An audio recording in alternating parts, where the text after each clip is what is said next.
President Chin, go ahead.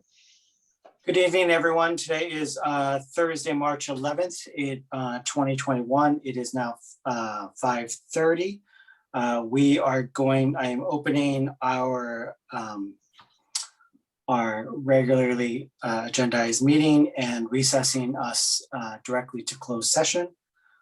In closed session, we will be reviewing items 2.1, conference with legal counsel, existing litigation, government code section 54956.9. Agenda item number 2.2, conference with legal counsel, existing litigation, government code section 54956.9, parenthetical D, parenthetical 1. Agenda item 2.3, government code section 54957, public employee discipline, dismissal release. Item 2.4, public employee employment conference with labor negotiators, government code section 54957.6. And item 2.5, government code section 54957.6, conference with labor negotiators. Okay, and with that, we are recessing to closed session. Thank you.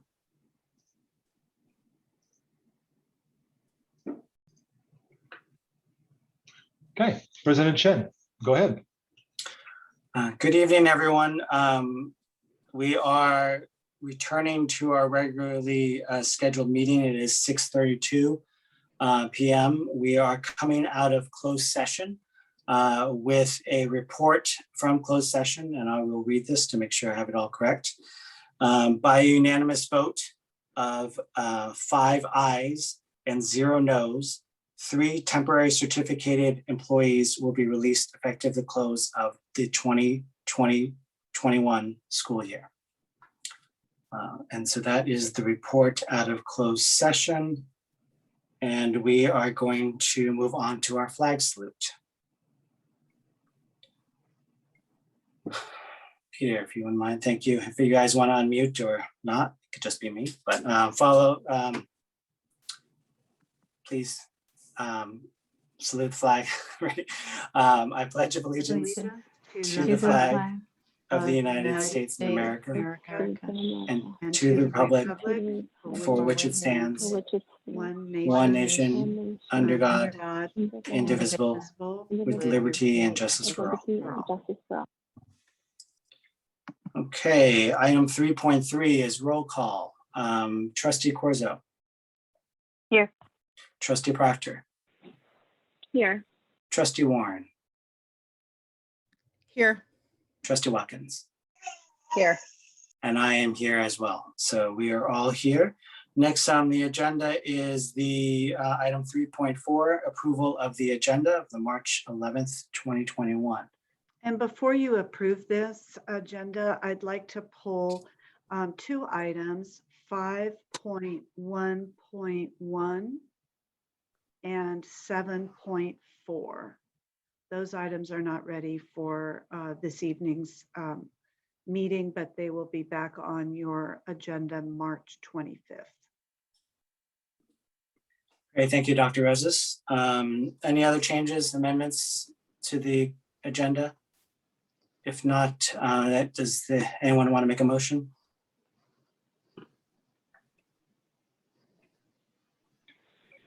I'll make a motion to approve the agenda without 5.1.1 and 7.4.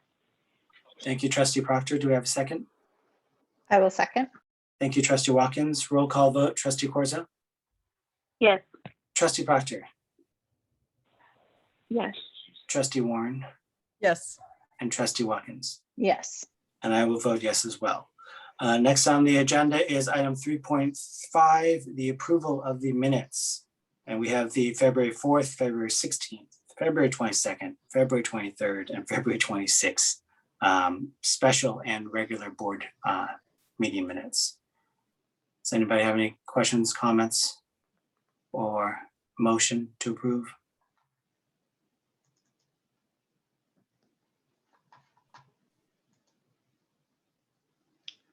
Does anyone? Go ahead. Can we do all of them at once, or do we have to do them? You can do them all at once. Okay, I'll make a motion to approve the minutes of February 4th, February 16th, February 22nd, February 23rd, and February 26th. Thank you, Trustee Proctor. Do we have a second? I'll second. It's a lot of meetings. Yes. Thank you, Trustee Watkins, for the second. Roll call vote. Trustee Corzo? Yes. Trustee Proctor? Yes. Trustee Warren? Yes. Trustee Watkins? Yes. And I will vote yes as well. All right, moving on to statements. Item number 4, public statements related to non-agenda topics. The San Mateo Foster City School Board cannot act upon any matter that has not been included and publicly posted on the agenda, except under limited circumstances as permitted by law. The board may refer matters raised in this forum to staff for investigation and/or action where appropriate. We can open up, Peter, please, public comment for non-agenda items. Okay, for those of you who might be joining us for the first time via Zoom, we use the raise your hand functionality within Zoom to let us know that you'd like to make public comment and address the board. So if you would like to, for non-agenda items, please do so at this time.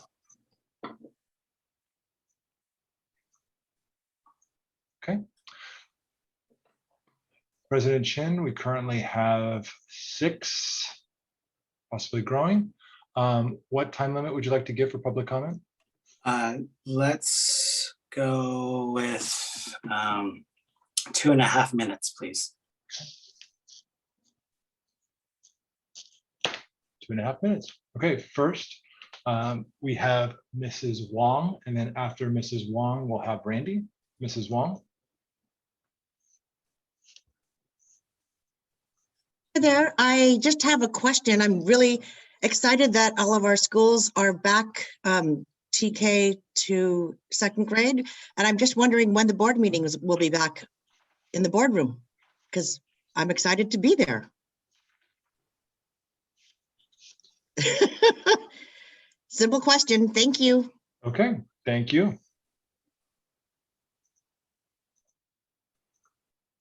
All right, next we have Randy. Then after Randy will be Kaligi, or Kaligi. I hope I'm pronouncing that correctly. Randy? Hi, good evening. So I am bringing this to you during the non-agenda public comment period because there's an agenda that I had really hoped, an agenda item that I would really hoped would be on the agenda tonight, which is planning for fall. Planning for fall. And I haven't seen it. Instead, if things go tonight as they typically do at these meetings, I anticipate we're going to hear a lot of recognition and gratitude given to the administration and the top district office folks for getting some students on campus just under the buzzer for the year-long wait. I have a question for the folks at the top. What have you personally done to pivot how you do your work throughout this year? Of course, you've heard a lot from parents about how they and their kids have had to pivot and adapt out of necessity. What we've not heard a lot of during these meetings is how parents have also had to pivot and how they do their own work, their day jobs, if they're lucky enough to have sustained work. We can get some insight into this by observing how teachers and principals have had to pivot and continue to pivot multiple times, doing their very best to meet the demands of this challenging time. And I personally just want to give my gratitude to the teachers and to the principals for that work. I appreciate that most of the board members also work full-time in addition to doing this position of leadership. And I want to give a huge just shout out of gratitude to those who are carrying so many things, and especially in these challenging times. So I just wonder, are we going to spend tonight saying, oh, aren't we awesome? Or are we going to spend tonight like really taking an honest look at, wow, did we pivot how we said we were going to pivot? Did we really do that? Or are we just perpetuating these same systems that widen the opportunity gaps for kids with special needs, kids on the margins? This is what I'd like you to ask yourselves tonight. Thank you. Thank you, Randy.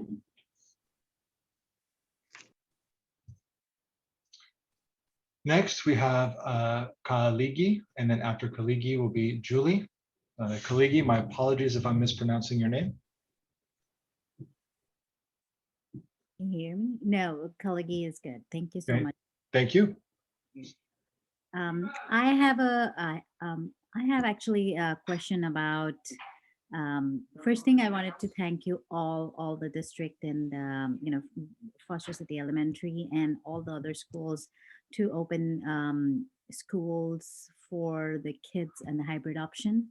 The second thing I would like to say something is, I have a very special case and I wanted to ask is, one thing, what is there an option of giving families another chance to give a survey?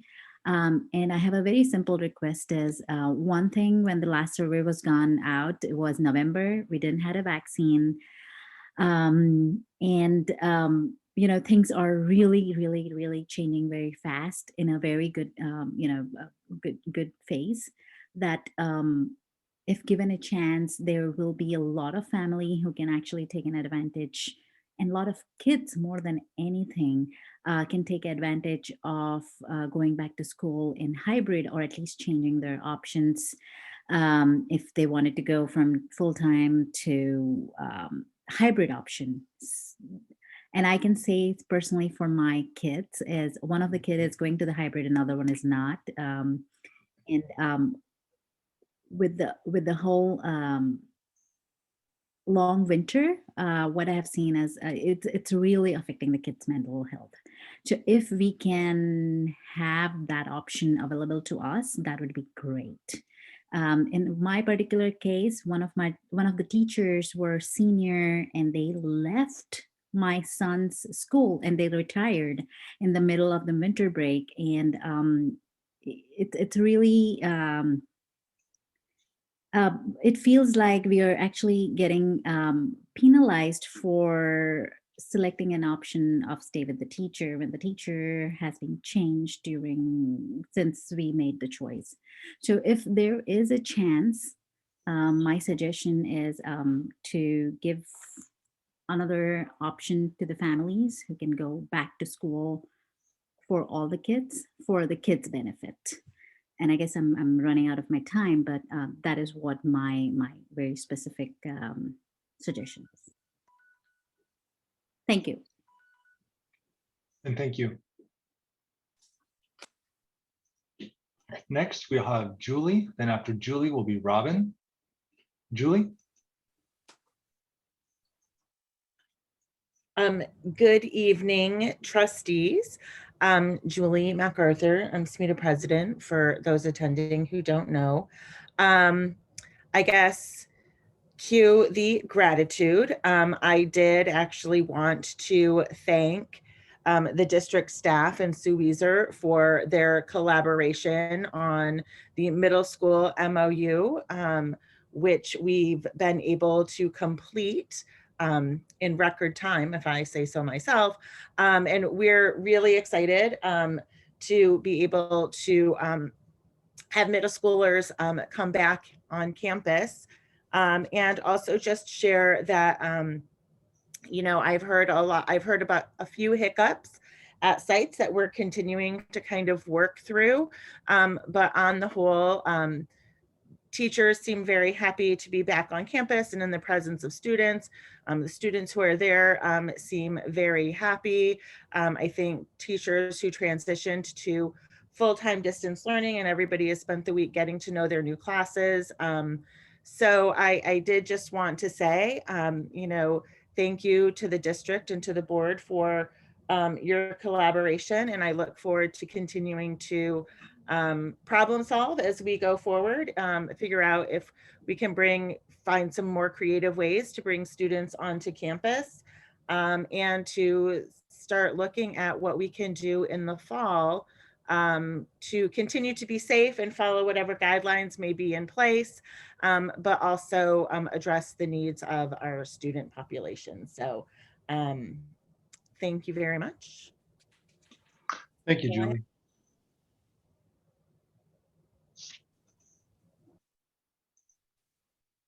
Next, we have Robin, and after Robin will be Rose. Robin?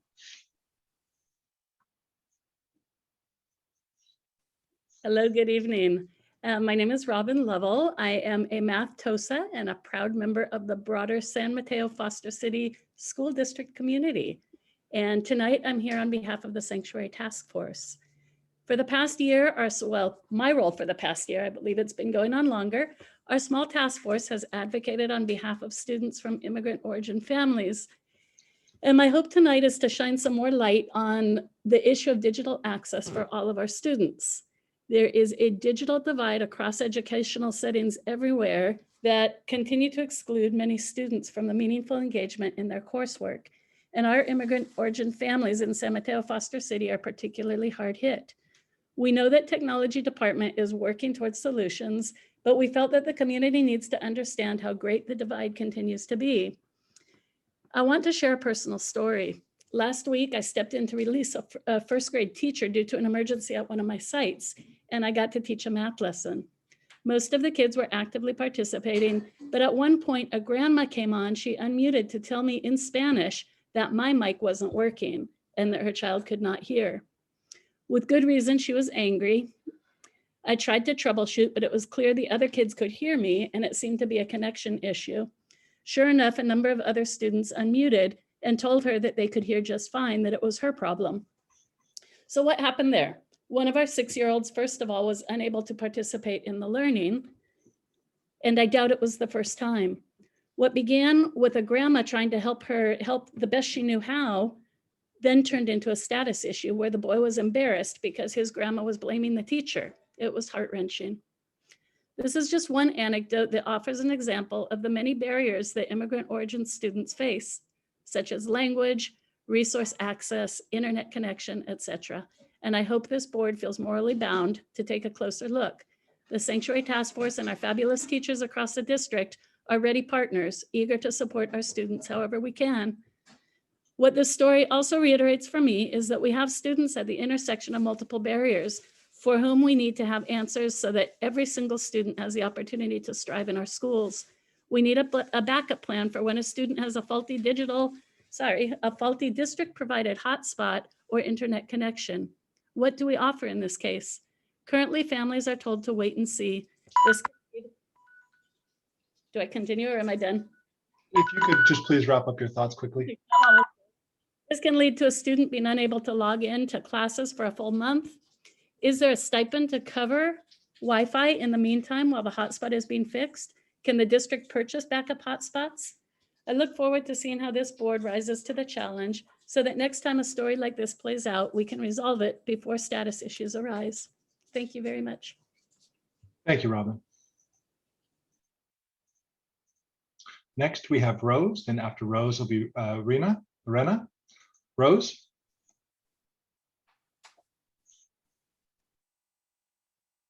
Hi, can everybody hear me? We can. Go ahead, Rose. Okay, great. I'm sorry. This is my first time and I'm a little bit out of my element here. My name is Rose. I'm a stay-at-home mom to my 3 boys that are currently in online schooling. So I just wanted to get onto this meeting just to hear, what it was about. And I was told by my son's school that it would be a great place to, state my concerns and my thoughts. So I'm grateful that at least there's a hybrid model right now for the 2 days that my kids will be in school. But I just wanted to see if there is any, if the school will be open soon, pretty much is like fully open.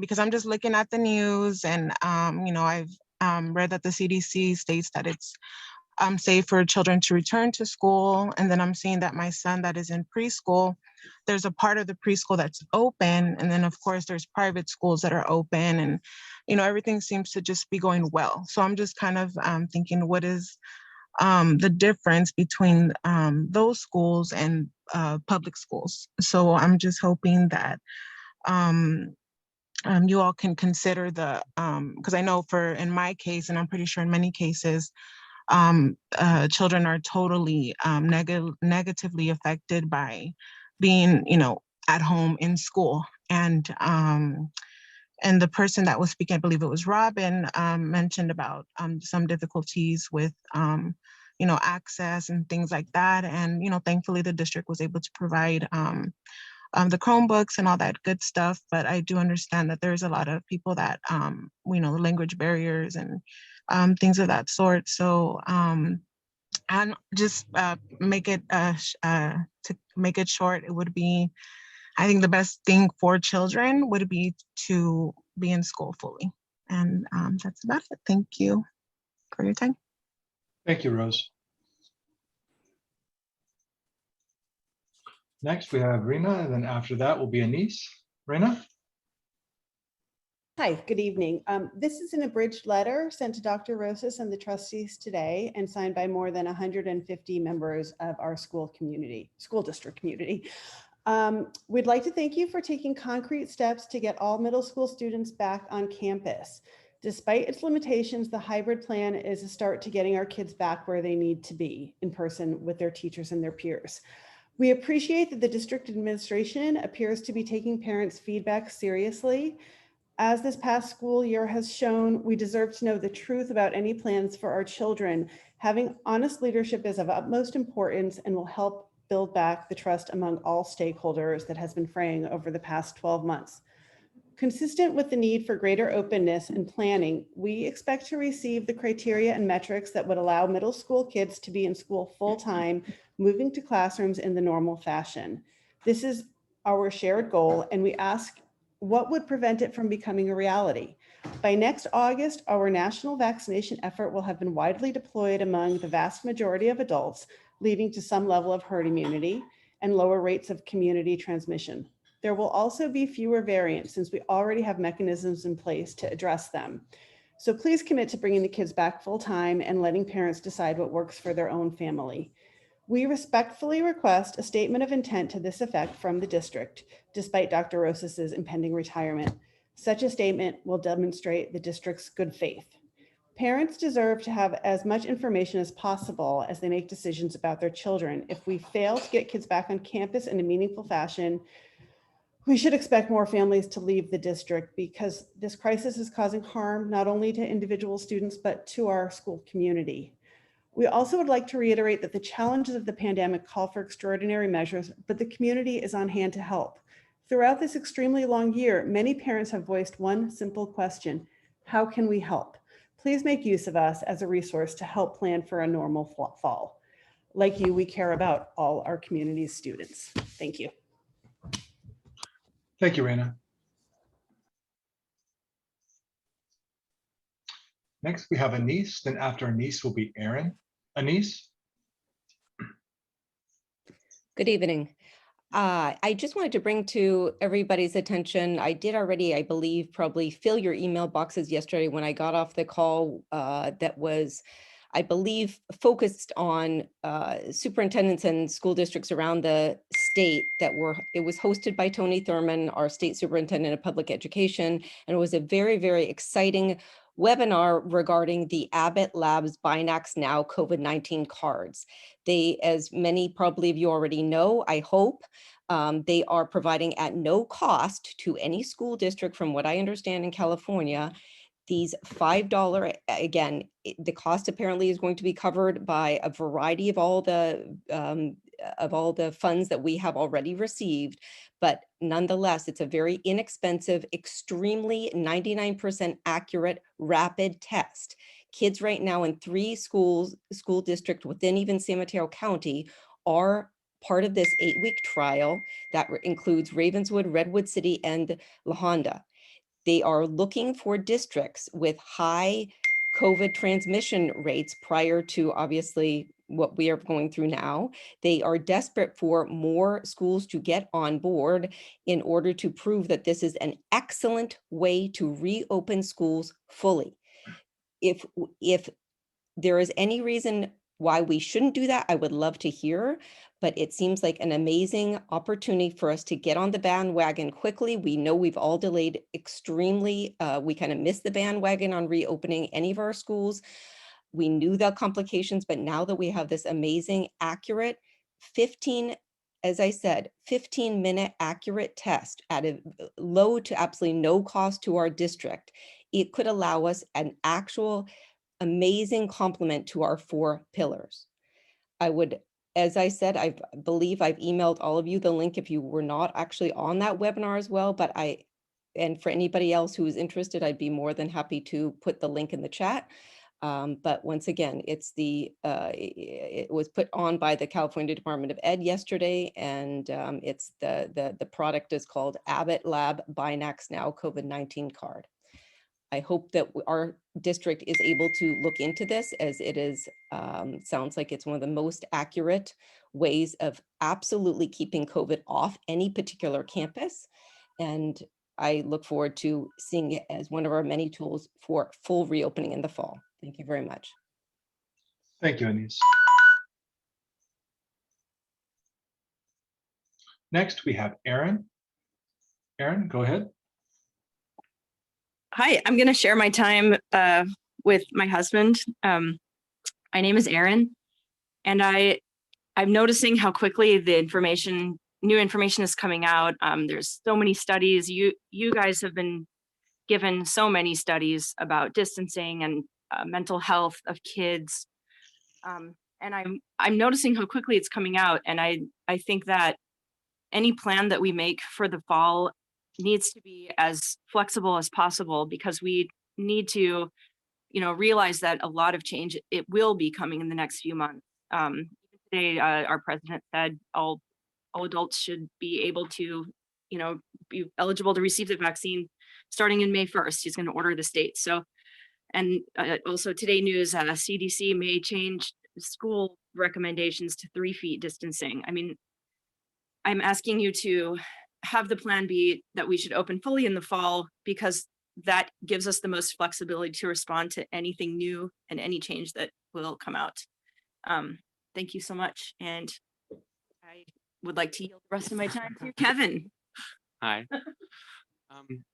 Yeah, I just wanted to suggest that we have some discussions about campus level reopening plans, because it seems like it can be very difficult to come up with a consensus for an entire school district of 20 plus schools about what exactly is right for every single campus in our district. But the people that are on the campus every day know the ins and outs of it, and the parents know. And at that point, you can just make a plan that everyone agrees on without having hundreds of different people hold a veto authority over it. And I think, the way that things are now, it's not 2020. To me, we don't need to have a gigantic new elaborate instructional model that's one size fits all for everybody. It can just be as simple as what many other districts around the country are doing, which are just based on having common sense things like wearing your masks, having as much distance as physically possible, washing hands, and having the windows open, and eating lunches outside. And if it rains that day, then yeah, go full remote that day, fine, or get some pop-up tents or something. It can be simple. Thank you. Thank you, Erin and Kevin.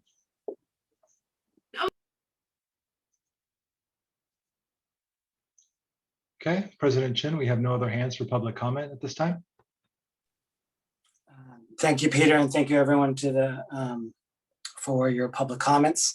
I believe some of the comments that or questions that you've asked actually will be addressed shortly, or at least mentioned, and maybe that will help.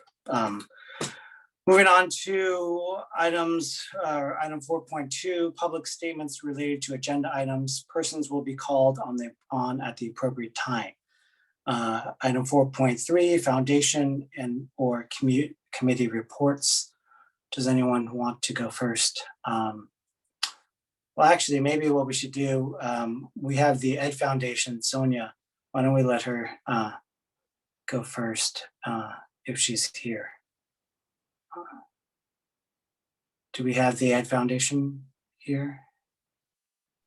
We do. I'm promoting her now. Thank you.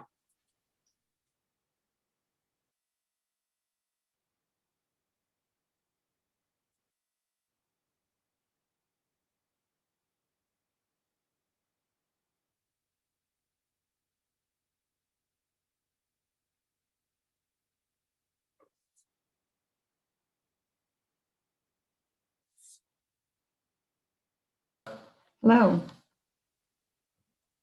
Hello. Good evening. I'm Sonia Tappan. I'm Executive Director of the San Mateo Foster City Education Foundation. And I wanted to thank the parents and the educators for their efforts and trust as Monday, the 8th, was the first day for some of our students were able to return to the school campus. I have a few items that I want to share with you tonight. And one of which is the readathon was held on January 22nd through February 5th. And the donations were going to support Music for Minors, enhanced science curriculum, ELA, ELD materials, and much more. I'm so excited to announce that the readathon was a great success. Students from 18 schools participated and read almost 340,000 minutes and raised over $105,000. We honored 40 students who were the top readers and fundraisers for their school with a special celebration. We invite you to see their first names in schools as we posted them on our website. Local parent and author Khalid White delighted the students with a fun and interactive Zoom gathering where he read from his book, Hermanito. In addition to the story time, each student was also sent a signed copy of his book. The fundraiser is near and dear to our hearts, and we can't thank all of our many donors, volunteers, and readathon chair Liz Yeager enough. Liz Yeager has chaired the event for 5 years, and her energy is contagious. Readathon promotes the love of reading and expands the heart and minds of our students and raises money for very important programs in our school. And we want to give a heartfelt thank you to Liz and her family. We invite everyone to volunteer for this rewarding event next year via our website. Furthermore, we are actively seeking volunteers to serve as the Education Foundation Treasurer. This is a rewarding position that works closely with a fantastic group of volunteers.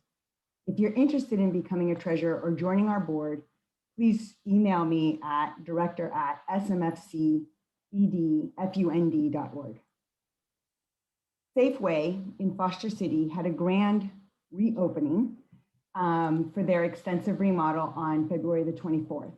The store manager, Noel Pedraja, nominated the San Mateo Foster City Education Foundation as a local nonprofit to receive $3,000 donation. We are so thankful to Safeway and the store manager, Mr. Pedraja, for entrusting us in their generous support for our local schools.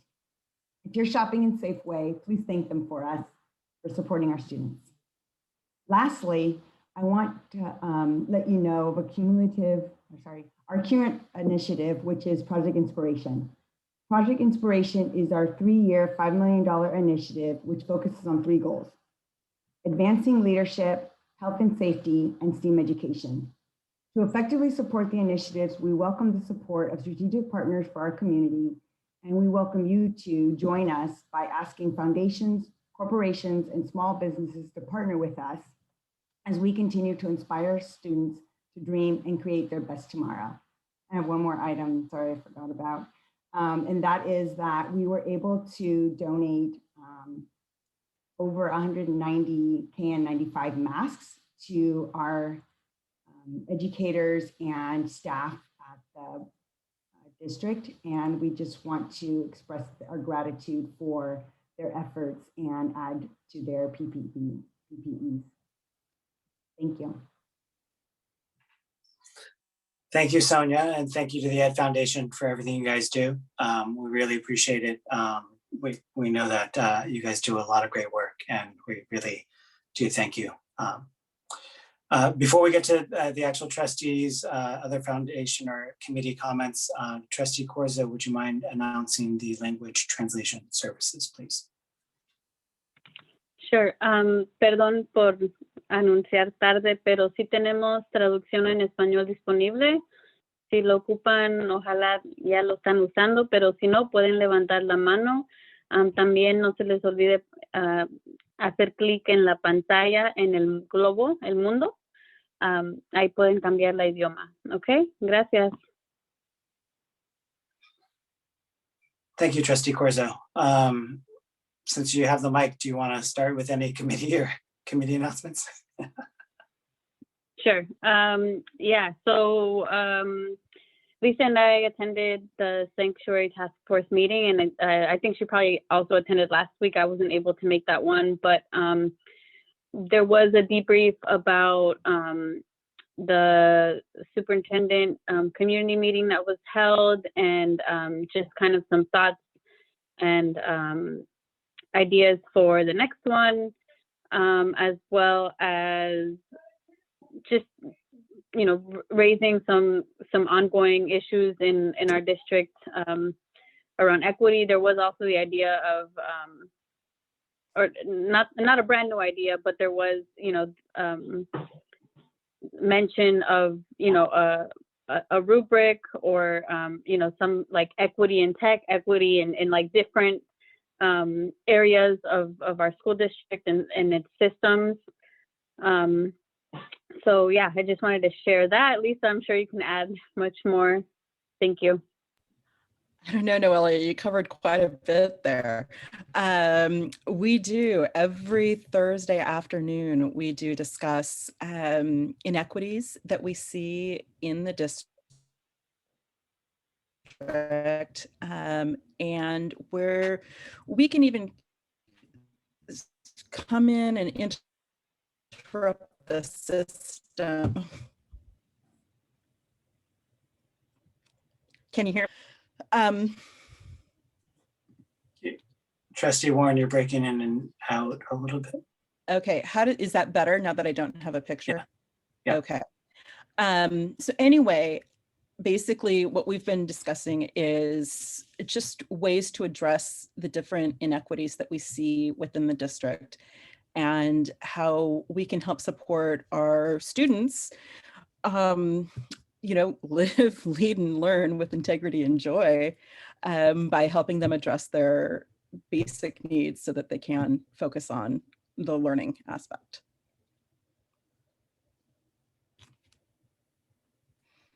And then I guess I can talk about LMI. And Trustee Proctor and I went to that meeting yesterday, and they were in the process of talking about the superintendent search and discussing the qualities. So we basically just said hi and bye, and they carried on that discussion.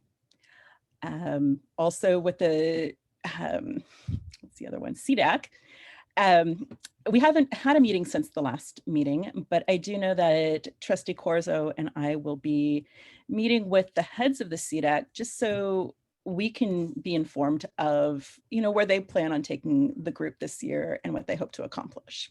And that'll be coming up soon. Great, thank you. Trustee Proctor, Trustee Watkins. I can go. I just was going to briefly mention that I don't know that if Sonja's sound came out all the way, but I wanted to just clarify that it was 1,190 KN95 masks. And so just wanted to thank the Ed Foundation for that. It's quite a bit. Oh, I should have started with, I went to the Ed Foundation meeting. And just, I'm really enjoying my time there. I think they're a great group of board members. And so they are, Sonja mentioned that they are looking for more board members and volunteers. And I think if anyone has any interest, it's a great group to join, and they really support our district. So I encourage anyone to check it out. I also went to both the DLAC and the LMI meeting. Both groups were actually doing their meetings with the consultants for the superintendent search. And so they both provided, both groups provided input for the search process. And that's all. I don't have any updates on this end. Great, thank you. Just for my updates, we had the communications committee update meeting yesterday.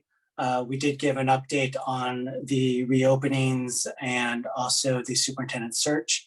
A lot of the rest of the conversation dove into some logistics about how we communicate in terms of absences to the parents. there was especially after spring break, there were some questions about, normally our absent policy is, don't come to school if you're feeling sick. But in the pandemic time, we also have people who will need to stay home if they have to quarantine, or if they're just, if there's someone else who might have, they might be an indirect contact, I should say. So there's other reasons why students may actually need to stay home. I will give a shout out to Christy Pulls, who she stated, there's a question of whether or not you're a Zoomie or a roomie, and to make the distinction between whether the kids are going to be on Zoom or whether they're going to be in the room. And I thought it was a great sort of a little ad lib as parents and kids need to come back or will be coming back in hybrid. So overall, the communications committee is working, and they also talked about a website for the sanctuary task force that's going to be coming up. And so there's a lot coming out of that committee. And so I think that's all really good. Other updates, the other committees, I guess maybe Trustee Proctor and I, and just in terms of the superintendent search.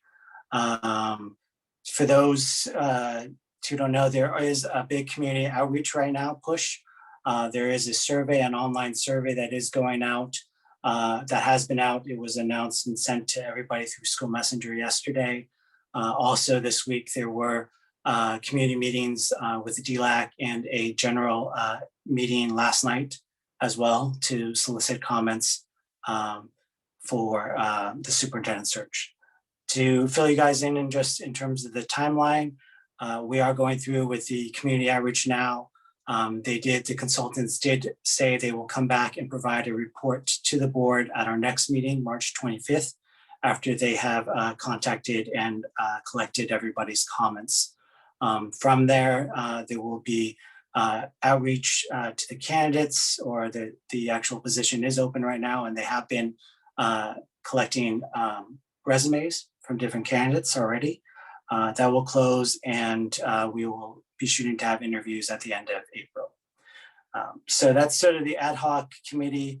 A couple other things I did, I think Trustee Proctor and I were attending last week's electeds call on Wednesday. And that's where the county elected officials all gather, and we get updates on COVID-19. They did state at that meeting that if all goes well, we should be in the orange tier next Wednesday. They also reiterated that even though we hear all these news and everything and how other states and what they're doing, San Mateo County is actually doing very well. We are still #1 in the entire state, California state, in terms of testing. We test more than anyone else in our state. In terms of our vaccine rollout, we actually have, and they did update their website, SMFCSD.org, I think it is, where they did have a number of percentages in terms of our health equity and our lower income areas where we have gone through, and we have higher rates of vaccinations in those areas than a lot of other areas in the state. So overall, the county is actually doing very well, but there's still a lot of work to be done. Additionally, Trustee Proctor and I were on today's San Mateo County's School Board Trustees meeting, where Superintendent Nancy McGee gave us updates on what's happening within the county in terms of schools. She shared a lot of the same information of what County Manager Mike Kelleggy gave last week.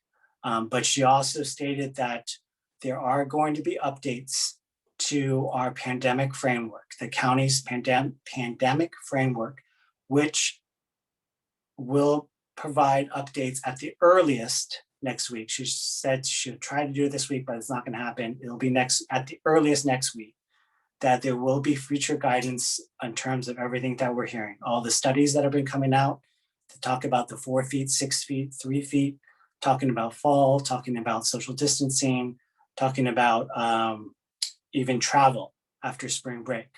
there's going to be future guidance that's going to be coming out shortly, and that we should all look out for that soon. So in terms of a lot of the comments that we've heard today and a lot of the emails that we've been getting, the county, which we do follow, and the County of Office Ed follows the San Mateo County Health, and San Mateo County Health follows CDPH, California Department of Public Health.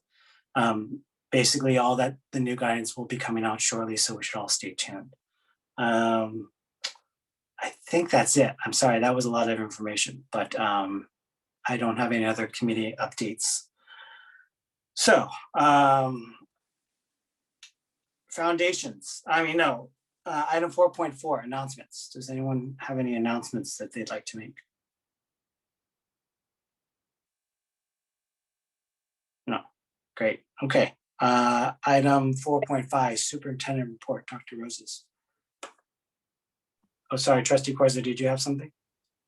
Yeah, I just wanted to take a second to thank all of our staff and our families for the patience and I know it's been hectic with hybrid beginning and lots of activity happening, and I've heard that there's a lot of additional support staff have been giving, just in terms of simple things as easy as like walking students to class after the space where their parents can no longer go with them. And I want to thank everyone for making it work and being safe. Thank you, Trustee Corzo. Dr. Roses.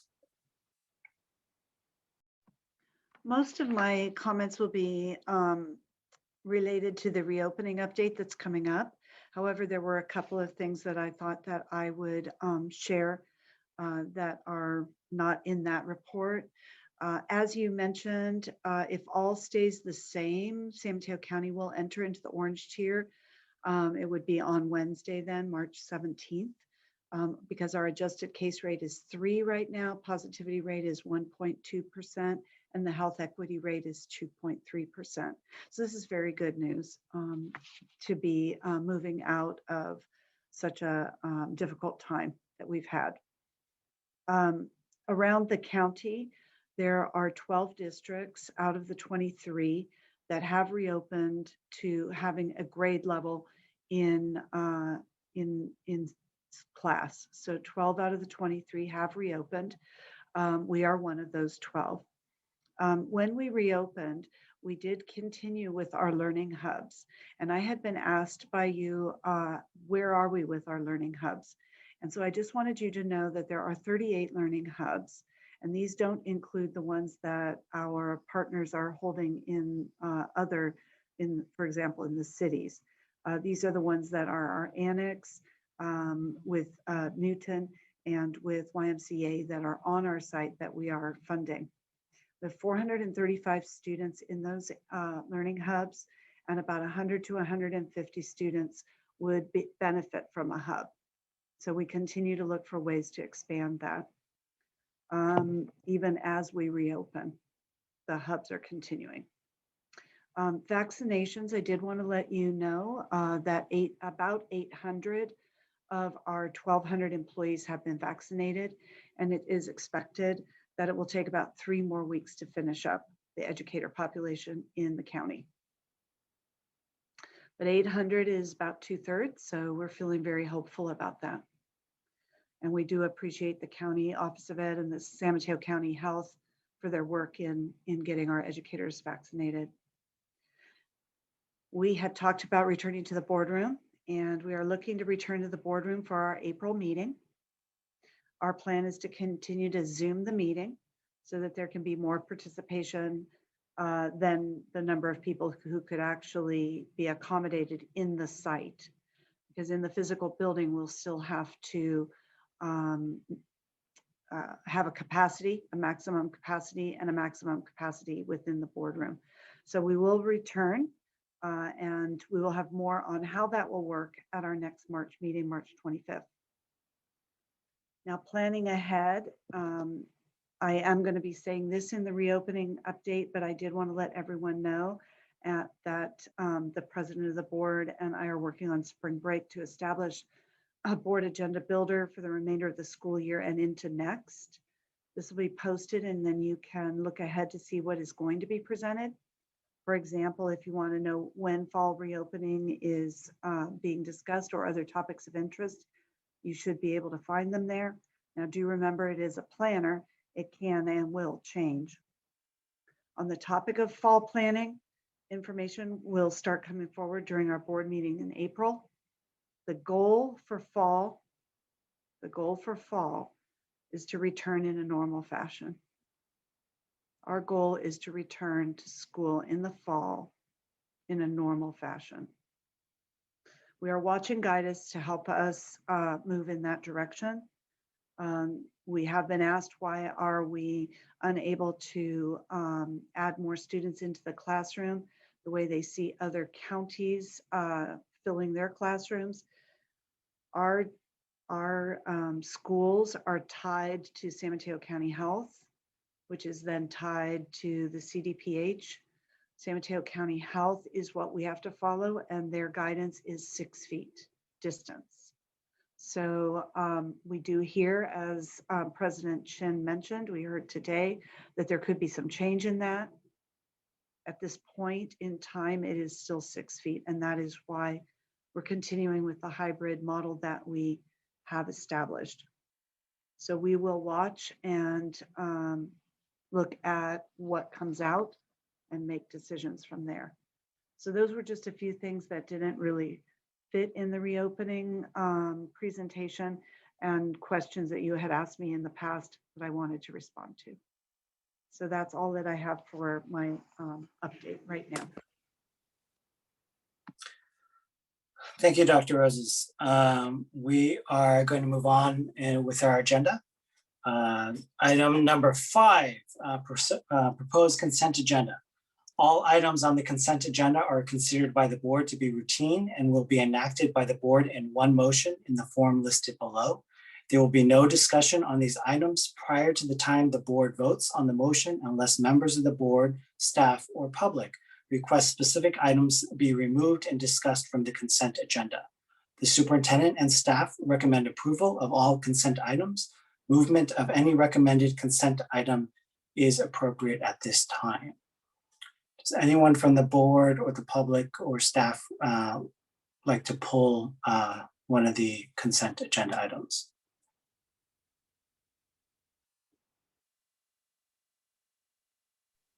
No one from the board. Peter, do you want to make the request?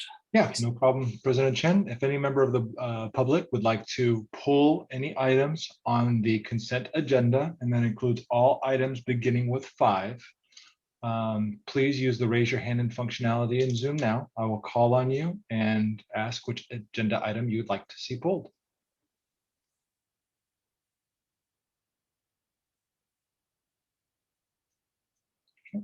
President Chen, we have no hands to pull any items on the consent. Great, thank you. Just a process question, Dr. Roses. We removed 5.1.1 from the agenda. So does the motion need to actually state that it has been removed, or you just approve the entire consent agenda? No, because it'll be in your item that where you approve the agenda that it was already pulled. Okay, great, thank you. Does anybody have any questions, comments, or want to make a motion to approve the consent agenda?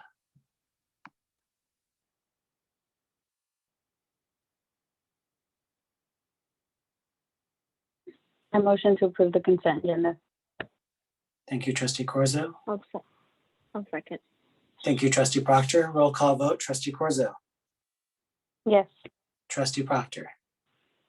Yes. Trustee Warren. Yes. And Trustee Watkins. Yes. And I will vote yes as well.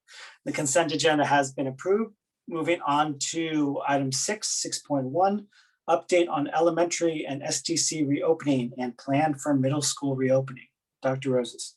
Thank you. I'm going to start this and then I'm going to be turning it over to other members of staff. Pam needs to be brought up, Peter, and then if you can also help me by showing the slides.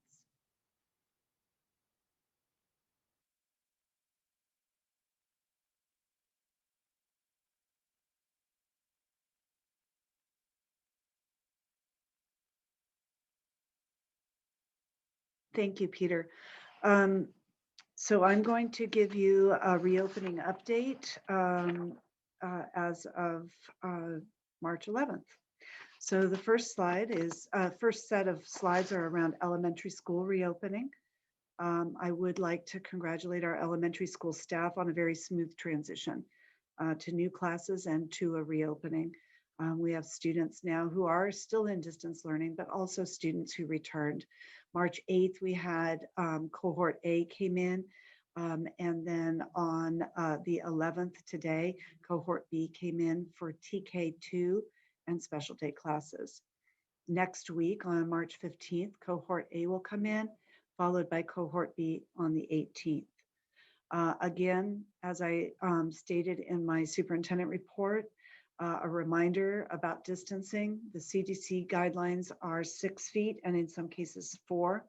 Local jurisdictions can make their own decisions as long as they're not less restrictive. San Mateo County Health Guidelines are presently 6 feet distancing. So we will continue to watch and monitor for any change. So we do have the elementary school reopening and moving forward. And now the next work that we are finalizing is our middle school reopening. And I did want to have Sue Weiser weigh in a little bit on where we are with the MOU there, as shared actually already by Julie MacArthur. But Sue, do you want to fill them in a little bit on where we are with that, and then we'll go forward? Yes, please. I just want to echo Julie MacArthur's sentiments, and I want to thank Lisa Fahey, who is the chief negotiator for SMETA, and Julie MacArthur and her team for the great collaboration. We were able to come to agreement pretty quickly, and we look forward to SMETA will be taking this out for a ratification vote next week, and we look forward to bringing the middle school hybrid MOU forward to the board for approval on March 25th. That's great. Thank you so very much for all of your work on that. Now I'm going to turn it over to Assistant Superintendent David Chambliss and our Director Pam Bartfield to discuss the middle school reopening. They're going to share information about the middle school family nights. We've just talked a little bit about the agreement. They're going to share about the spring phased hybrid model, how that's going to work, giving you some guidelines for the phases and an example calendar. So I'm going to turn it on over to David Chambliss and Pam Bartfield. Thank you, Dr. Good evening, board and community. Peter, go ahead and advance to the next slide, please. We want to just provide you a summary of several middle school family information nights that we held in the last several weeks.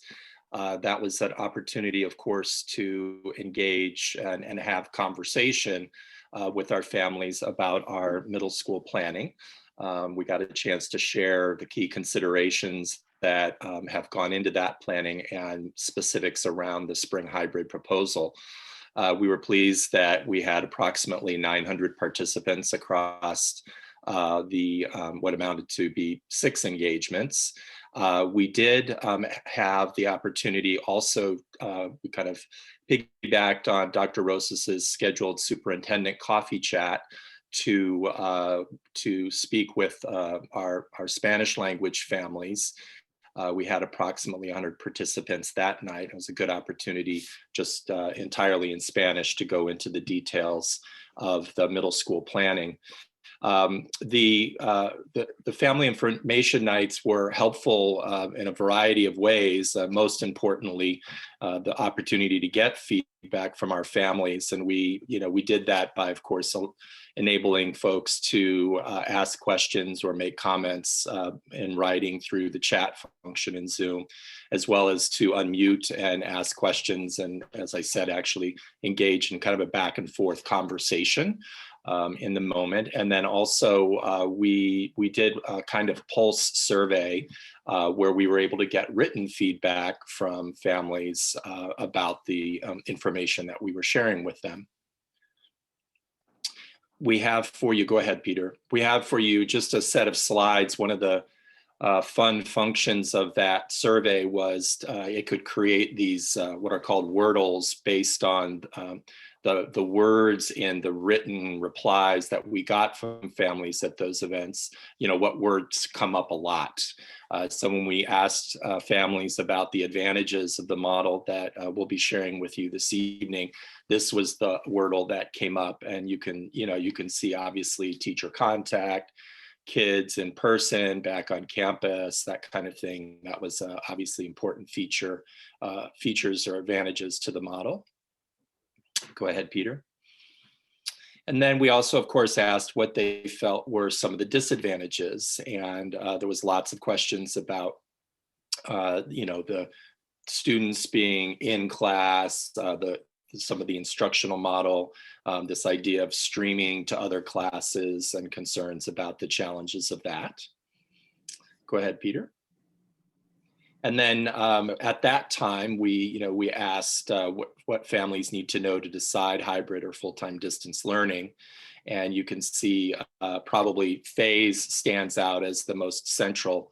And we did not, at the time of those information nights, have some of the specifics about the guidance for moving through the phases. And so that was a question that came up a lot.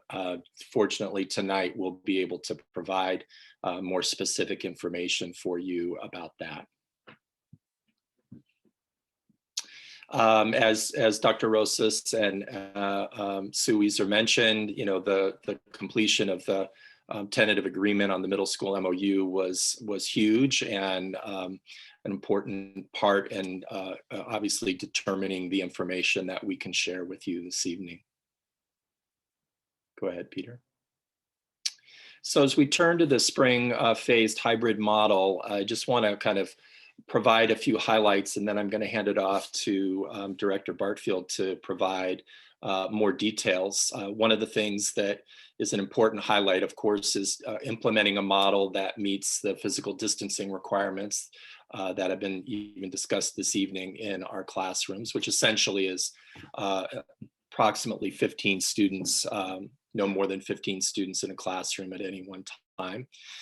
Importantly, ensuring our equity priorities to reach out first and support immediately our students who are struggling either with attendance or academically or for social emotional reasons.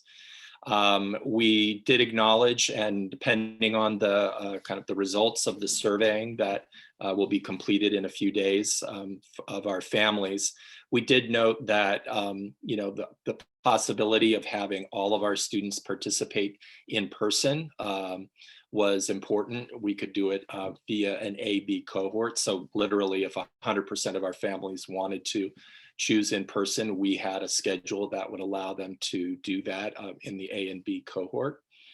And the importance of students beginning to receive daily direct instruction every period via this feature of simultaneous instruction.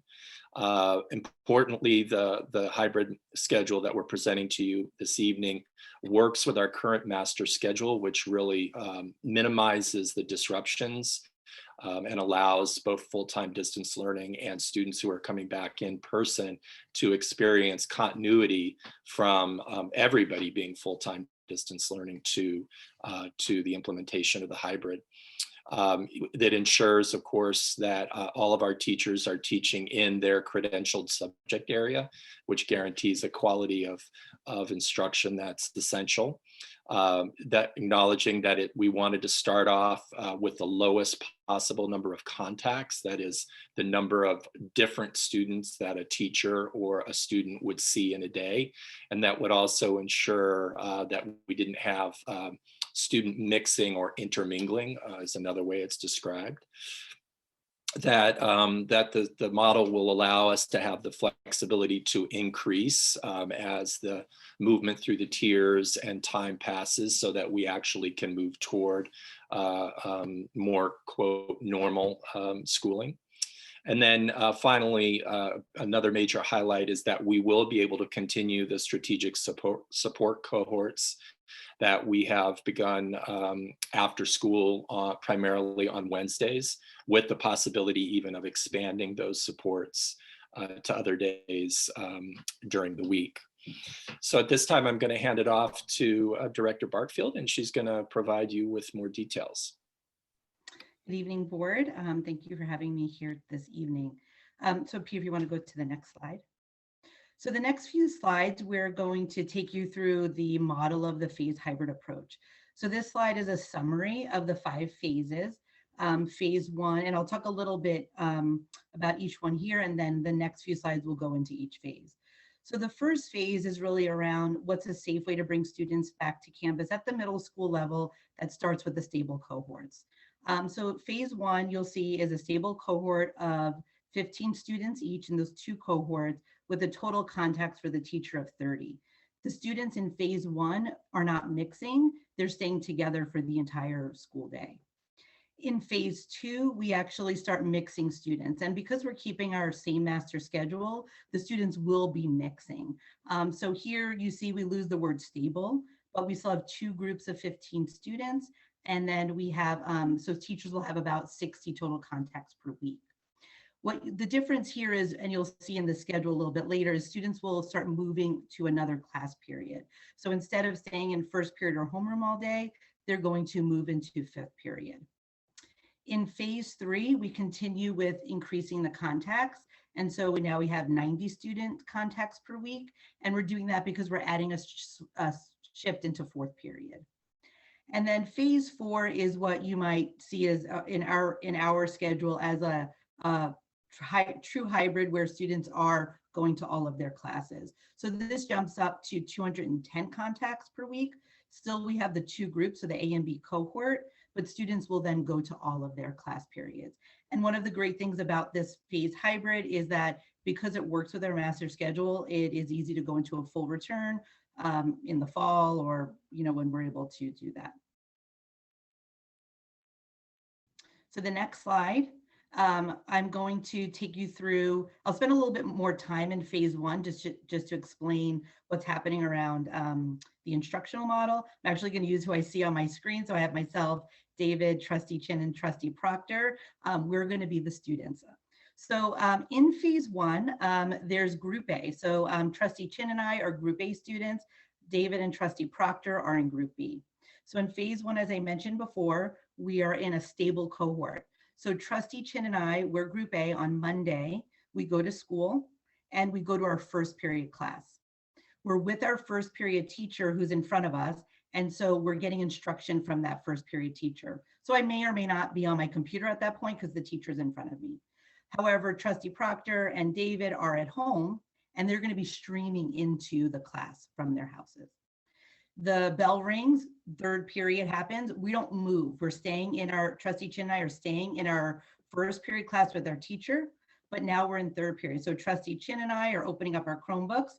He might be in science, I'm in math, and we're attending our class in that same classroom. Our teacher in front of us is teaching their 3rd period class. Same thing happens for period 5. And also remember, Trustee Proctor and David are at home. They're streaming into their 3rd, 5th, and 7th period class. And Trustee Chin and I are in our homeroom class on Monday, streaming into all of our classes. Okay, so that's phase 1. And then on Thursday and Friday, Trustee Chin and I are home, and Trustee Proctor and David are in school doing the same thing that we did on Monday and Tuesday. So the next slide takes us to phase 2. Peter can go to the next slide. All right, phase 2. Now we're going to see some movement. And so Trustee Chin and I, we're still group A. And so Monday we go to our first period class. Our first period teacher's in front of us. We're learning from that teacher. Trustee Proctor and David are at home. They're streaming in. We do that for 3rd period as well. We stream into our class. But now the bell rings and it's 5th period. So Trustee Chin and I, we get up, we leave our class. He's in a different class than I am, so we go off to 2 different rooms. And now we're with a new group of students. And then the bell rings for 7th period and we stream from that class. So there's a change in the day on the Mondays, and then for group B, the change in the day is on Thursdays. Next slide, phase 3. So in phase 3, you see one more change. So again, Trustee Chin and I go to school on Monday. We go to our first period class, our teacher's in front of us. We stream into our third period class. We then move to our fifth period class, our teacher's in front of us, and we stream into our seventh period class. On Tuesday, we go in and we go to our homeroom class, which I forgot to say earlier is usually the same as the first period teacher. We go to the homeroom class, we stream into our second period class, but now there's a new movement. Trustee Chin and I go to our fourth period class. Could be the same, could be separate classes. We take our class with our teacher, and then we stream into our sixth period class. And then phase 4, as you can see, students go to school. So Trustee Chin and I go back on Monday and we go on Tuesday, except we're not streaming from the classes, we are attending the classes. The only students that are streaming would be Trustee Proctor and David because they're streaming from home on Monday and Tuesday, and then Trustee Chin and I would stream from home on Thursday and Friday.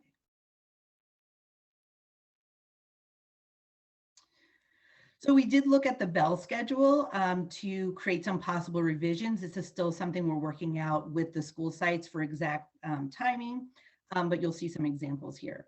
So some things that will most likely look the same is we'll keep our current block schedule. You saw that in the models with the Monday and Thursday has the odd periods and Tuesday and Friday has the even periods in homeroom. School, we still would like school to start around 8:20. So for consistency across the district.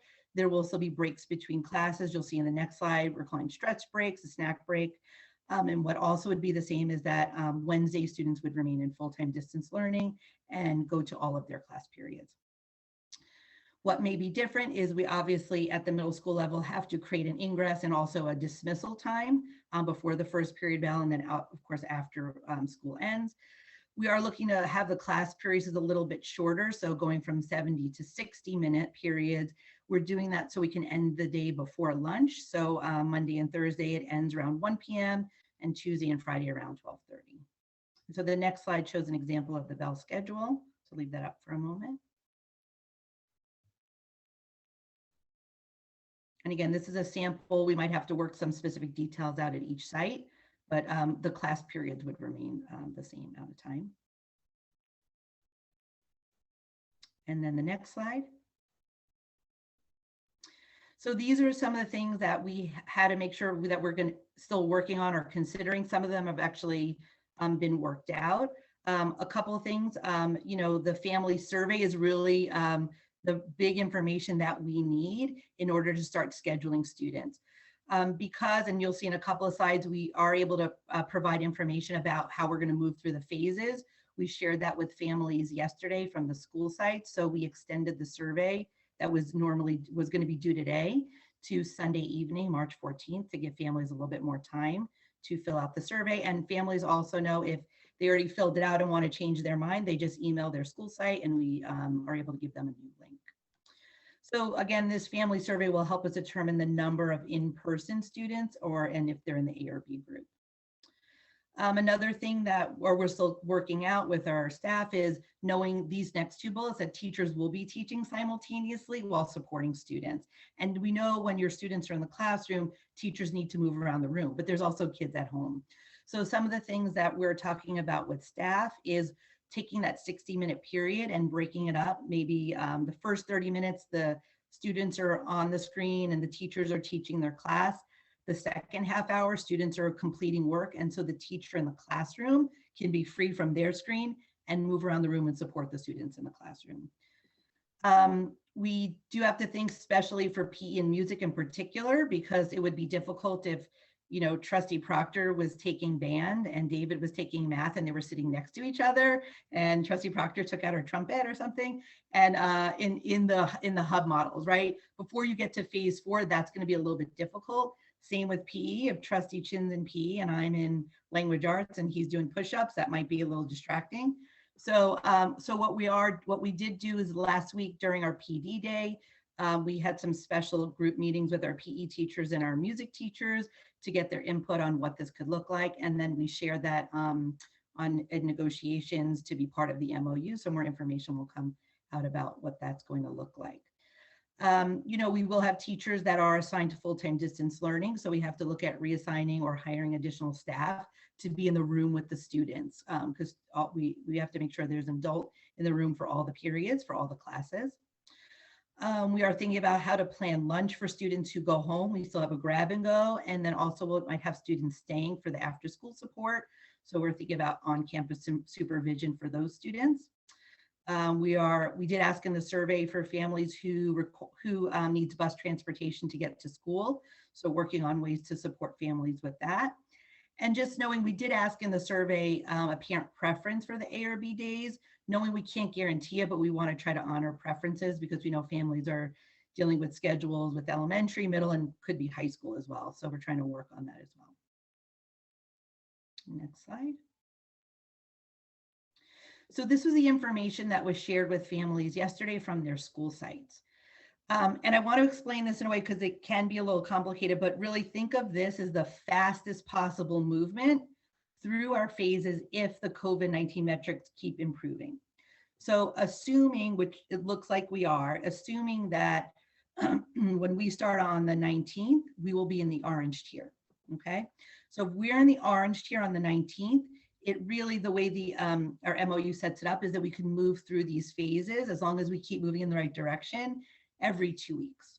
So the minimum for phase 1 could be, if we keep moving in the right direction, would be in phase 1 for 2 weeks for around April 19th through the 29th. If we stay in the orange tier for those 2 weeks, then we could move into phase 2 by May 3rd. If we continue in the orange and move into the yellow tier, we could move into phase 3 by May 17th. And as long as we stay in the yellow tier, we could move into phase 4 by May 31st and continue that to the last day of school. So again, this would be the fastest possible way for us to move into the phases. If for some strange reason we start in the red, then this might be bumped up a little bit, but I know it's not necessarily looking that way. So linked in here is the actual letter that went to families in English and Spanish around the phases. And I'm going to be turning it over to Dr. Rosas.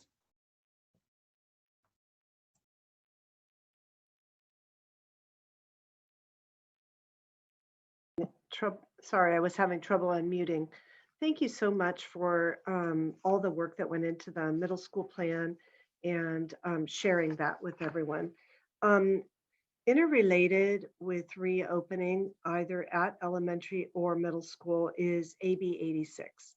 You have had a report from me on the Newsom Safe Schools for All plan, and that plan was never finalized. However, legislature and Governor Newsom worked together on this new plan, which is AB 86. And I did want to bring you up to speed on this. There are 2 parts of AB 86. One is for reopening, and one is for what they're terming accelerated learning. Funds for this are actually coming from money that was already owed to education. It's from deferral payments. So it's not new money. We would have received it anyway, but now it's coming in this package. It's going to come in 2 apportionments. One is in May and one is in August. They are only one time. So you will only get this one time. It will not be a continued package. The funds must be expended by August 31st, 2022. There'll be a certain amount of money that will be related to reopening. And those expenses could include COVID testing, PPE, ventilation, safety, sanitation, salaries for additional staff, mental health support, this kind of thing. The other portion of money will be for the accelerated learning. 85% is to be used for some kind of in-person learning, 10% for paraeducator support, and then up to 15% can be used for distance learning or to prepare for in-person learning. So examples of allowable expenses for this: summer school, intersession classes, extended day tutoring, student support services, professional development, learning hubs. So these things can can all qualify for the accelerated learning funding. So basically what's happening is that you'll have this accelerated learning funding for your summer that's coming, throughout next school year, and for the following summer, because it will then need to be expended by August. So it will be about $6 million is what we have been told. Now, we have not seen it yet, and we haven't seen a final formula, but this is what they're guessing we're going to get, is around $6 million for these two aspects of AB 86 for San Mateo Foster City School District. Now, I heard today that President Biden has signed a historic relief package, and that it is called the American Rescue Plan. And obviously I just heard about it today, so I'm giving you just an update on it. There is a $128 billion is earmarked for K-12 education. And it is for addressing learning loss, and also really targeting students who are Title I homeless and students with disabilities. So there is funding for all of these things. We have no real details on how much and how we have to report and all of that yet. This literally came out today. So we will have some funding to use toward fall, for summer, fall, and next summer. So let's talk a little bit about fall. The goal is for a full return. That is the goal. And obviously we'll have a hybrid alternative ready if it's necessary, because we don't want to waste any time at the beginning of the year trying to figure out what we're going to do should we not be allowed to return in the full return. So there will be a hybrid alternative ready to go. However, the goal is really for a full return. Now, I have been asked by some families, they said, we understand the goal is for a full return. However, we're not going to be comfortable with that. So some districts are looking at whether or not they will be providing a full-time distance learning program of some sort. So we will need to do another family survey in May, stating that if we're returning to school, please let us know if you're coming back or whether you need a full-time distance learning program, so that we can determine whether or not we do have enough families to run a program. So just know that there has been a request for that. So let's talk a little bit about how to march out the fall. We have a lot of different pieces that have to be put together for summer, fall, and then next summer. We have our LCAP. LCAP work has to happen this spring. We have to have an actual plan that talks about what the summer, full year, and summer program will be utilizing the AB 86. We're understanding right now that it can be attached to your LCAP, but that it, like an LCAP, has to have stakeholder input. And all of these have to be wrapped up in June. So staff have created a proposed schedule of stakeholder engagements on these topics. So what will the LCAP, the summer and fall learning and fall reopening, what will that all look like? So we have a series of stakeholder engagements planned. We will share this plan. We're finalizing some dates, some details, and we will share this plan following spring break and launch very rapidly into a very busy spring. So that brings us to the end of this reopening update. And we're open for your thoughts and questions.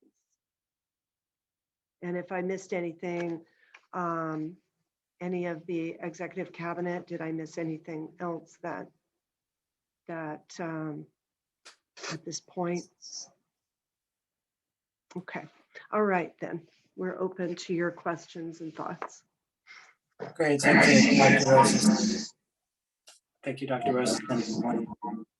Do you guys hear that echo, or is that just me? Do you hear it now? Okay. Thank you, Dr. Roses. Opening up to clarifying questions from the board. Does anyone have any questions from this presentation?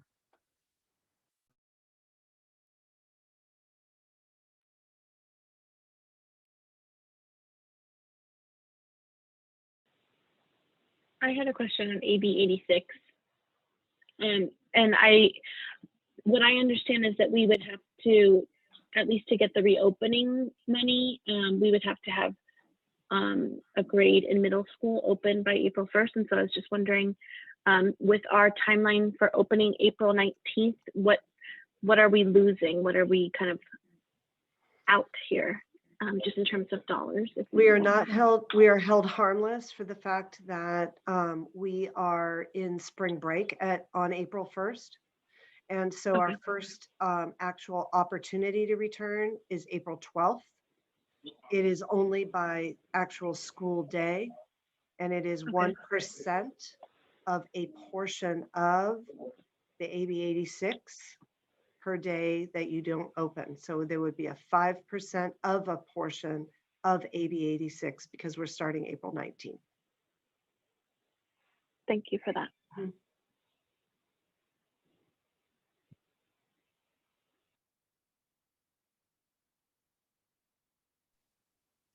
No questions here, just comments.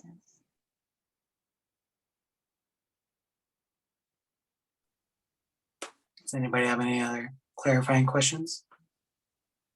No, thank you. I have 3 quick questions. One, I know, thanks to the presentation, there was a lot of information there, and I just wanted to clarify. We received a bunch of emails about the survey, and can you clarify? So it was originally due tonight, but we actually added some information, and you're changing the survey date deadline till Sunday. And I just want to make that clear and repeat that for the public in case they missed that. Is that right? Yes, that is correct. The new survey deadline is Sunday by 5 p.m. And if someone has already responded to it, you said that they can change their answers by just emailing the principal. Is that? Yeah, they can call their office or email the office or the principal, and they forward it to myself and another member at Ed Services, and we send out a new link for them to fill out. Okay, thank you. I just wanted to be clear because that was we received a bunch of emails about the survey, and so I just wanted to make sure that we have that cleared up. On the slides about the tiers, about the phases, and you had this really great slide about what at the fastest we can move through in middle school. One question I had is you had it on the tiers, and I just wanted a clarification. If you pull that slide back up, it appeared that we couldn't go into, like, I guess maybe the 3rd or 4th phase unless we were in the yellow tier. Is that correct? So even if we, let's say, plateau into orange and we for some reason never make it into the yellow tier, we will only be able to stay at the phase 2 level. Is that correct? Yes. Okay, thank you. I just wanted that clarification. And the last thing, Dr. Roses, you mentioned the full-time distance learning for the fall. So I'm taking that as the school year 21-22. I understand that there are some districts and some families who are still very concerned about that. And so we will have to do a survey in May. Do we have, I know this is really preliminary, but do we have some sort of idea in terms of numbers of what it would take for us to actually have that, or because that's. I do not, and that is what all of us in the county are going to be asking our families, and if need be, then doing maybe some collaborative work on how to provide the support. So if our district had enough students at each grade level, then we would probably run our own program. However, the County Office of Ed said that they could also help with coordinating programs if we don't have very many people who wish this option. But because it has been asked of us, I'd like to explore and ask to find out how many families we have. No, fantastic. Thank you. That's a great answer. I just I worry that we may have, we may have some families that would want it, but I worry that we may not have enough to actually fill a full class or in some ways a full school in each grade. So thank you for that answer. Any other clarifying questions before we move to public comment? No? Okay, Peter, if you wouldn't mind opening, I want to officially open public comment for this item. Okay. Anybody who would like to make public comment on agenda item 6.1, please use the raise your hand functionality within Zoom now. President Chin, currently we have 3, but what time would you like to give for public comment on this item? Yeah, I'm just watching the numbers grow here in terms of public comment. I think we. Would you like to stay with the 2:30? 2 minutes 30. Yeah. Okay. Thank you, please. All right. First we have Kevin. Then after Kevin, we'll have Randy. Kevin. Hi, thanks for those presentations. They were very interesting. I have to say that I was very disappointed to see slides that are implying that there is a strict requirement for 6 feet of physical distance, and attributing this to the San Mateo County Health Officer, Dr. Morrow. It's just misinformation. I'm going to read verbatim from a public statement that is on smchealth.org from Dr. Morrow. Okay. My intent and words have been misconstrued by many. Let me clearly state, I want to see kids back in school. I also feel that it is very important that kids be allowed to be kids. If you've read my statements over the last few months, you've noticed I've repeatedly used the word balance. Balance means that slowing the spread of the virus is but one of many things to consider when going about the business of living. As we go through time with this pandemic, the balance needs to shift. In considering the educational, emotional, and developmental needs of children, I believe the balance shifts in that direction. Many, if not most, of these needs are met in a school setting. So to the degree that the pillars interfere with these needs, they need to be modified. The pillars are not inviolable constructs. They represent a continuum of risk such that smaller class sizes are better than larger, outdoor settings are better than indoor ones, 10 feet of distancing is better than 6 feet is better than 3 feet. Facial coverings are better than no facial coverings, especially if distance can't be maintained.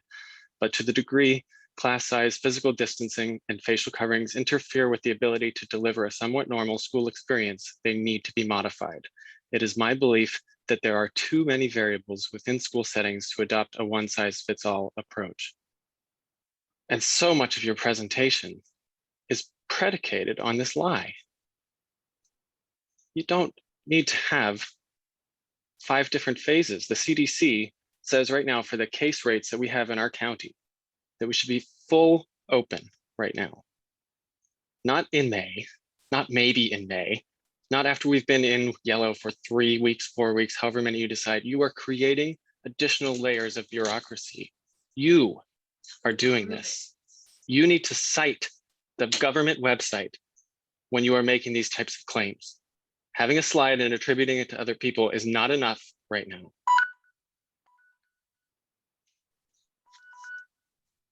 Thank you, Kevin. Next, we have Randy, and then after Randy will be Julia. Randy? Hi, thank you for this presentation. I was just going to say that it's nice to see people at the top getting excited about reopening schools and asking how can we accelerate this? And really, what has it taken to get folks at the top to ask that? It's taken dangling the carrot of money as opposed to asking what is best for our students and how can we work more effectively. But whatever it takes, I'm good with that. So for this money that's available for addressing learning loss, I wonder, how is this learning loss going to be assessed? Is there going to be evidence? Is there going to be assessment? Is there a plan for that? And then, yeah, that's pretty much it. I would like to know this year, is there going to be a plan to find out really what has gone on over the last year in terms of what our students have actually learned or lost? Thank you. Thank you, Randy. Next, we'll have Julia. Then after Julia will be Jamie. Julia? Good evening. I am glad to hear that Plan A for fall is full reopening, but I am curious as to what Plan B hybrid model will potentially look like. I'm hopeful that it is not the current hybrid model. I've heard many accounts that, including myself and my family, people did not choose to come back in person, not so much due to fear of getting infected, but primarily due to the fact that the current model doesn't work very well for most families logistically, and just how much time you end up spending in school versus how much you end up spending with no teacher contact. So ideally, if worst case scenario, we have to go back to some sort of hybrid model in the fall, it is a AM, PM 5 days a week, so that every kid can go to school if they so choose every day of the week for at least half the day. Thank you so much. Thank you, Julia. Next, we have Jamie. Then after Jamie will be Jennifer. Jamie? Hi. First, thank you to everyone who has worked so hard to make hybrid reopening happen. I feel really confident that our kids and our staff will be safe thanks to the careful back to campus planning and implementation by so many people in our school community. Moving forward, I hope that we do not delay in planning for the next step. And based on several robust state and county-wide studies, the next progression should be full-time 5 days a week. I understand that physical distancing guidance plays a central role in our ability to fully reopen. And fortunately, we have a growing body of evidence that kids and teachers are safe when spaced 3 to 4 feet and masked, including an important study from the state of Massachusetts that came out last week that found no difference in COVID rates among teachers and students for schools that implemented 3 feet versus schools that implemented 6 feet distancing. So overall, at this point, we have really robust data on the exceedingly low rates of school transmission when mitigation measures are in place for K through 12. And this is in stark contrast to what the medical community feared a year ago. And we now know that that students and teachers who are in school full-time with masks have lower rates of COVID than adults and kids in the community. So not only is school full-time low risk, it is potentially safer than the alternative. And while I'm happy that we've made this big step to reopen in hybrid, the hybrid model is complicated logistically for everyone. And I suspect it's probably less safe overall since it requires complicated childcare arrangements outside of those 7 hours of in-person instruction. And Dr. Rosas, you mentioned the CDPH guidance still requires 6 feet. And I just wanted to add a little bit of nuance to that. The current guidance states, quote, if 6 feet distance is not possible after a good faith effort has been made, then under no circumstances should a distance between student chairs be less than 4 feet. And elsewhere in the document, it says, under no circumstances should distance between student chairs be less than 4 feet. So unfortunately, in the writing and the interpretation of these guidelines, some of that nuance and the intentions behind them has been lost. The reason that 4 foot minimum was included was to give schools the flexibility to space desks 4 feet if needed. And unfortunately, rather than allowing for a full class with 4 foot distancing, the interpretation has been that most schools just have the number of students and opened in hybrid.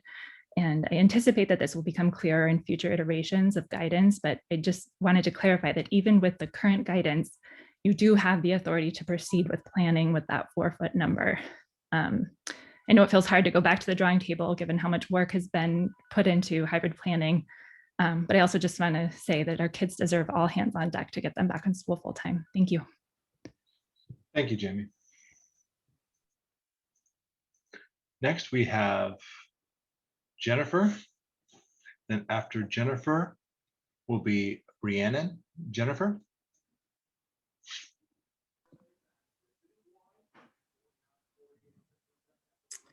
Jennifer, you there? Hello, everyone. Yep, can you hear me? We can. Go ahead, Jennifer. Hi. This is Jenna Carson. Nice to see everyone tonight. I'm so grateful that we're here talking about returning and that we've really moved a mountain in the last few months. So that's really exciting. I am blown away by the connection to the yellow tears right now, though, because that's just a non-starter as far as I'm concerned. And being a teacher who's already signed my MOU to go back regardless of the color tier on April 5th, that just doesn't, it seems like outdated already. After the community meetings, it was good. It was a good vibe. I messaged lots of parents, like it's a start, here we go. But the color tiers were not on there and the phases weren't on there. And so if that had been there and that night, it would have gotten blown out of the water. And that's the disappointment. I'm not disappointed with the plan itself or even the hybrid model, because I believe hybrid is going to have to happen to get us back. But to tie it to something like those tiers is just irrelevant. The last two things I want to just add are, again, I am a teacher in San Mateo County. Vaccines are plentiful right now. There is no reason every teacher should not get vaccinated, every staff member. I got 3 invitations in 1 week to different locations to go get vaccinated, and that was without searching. When I went the San Mateo Event Center, it was, I mean, an amazing sight to behold. So that part was awesome and smooth, and I do not see that as a barrier. And finally, I just really want to talk more about enrichment. What else are we going to do for these middle school kids? And as someone who's actively involved in the school, there has been no involvement of parents still. We have parents wanting to help with campus activities, who will lead things. The teachers don't have to do any of it. Volunteers are allowed on our campuses.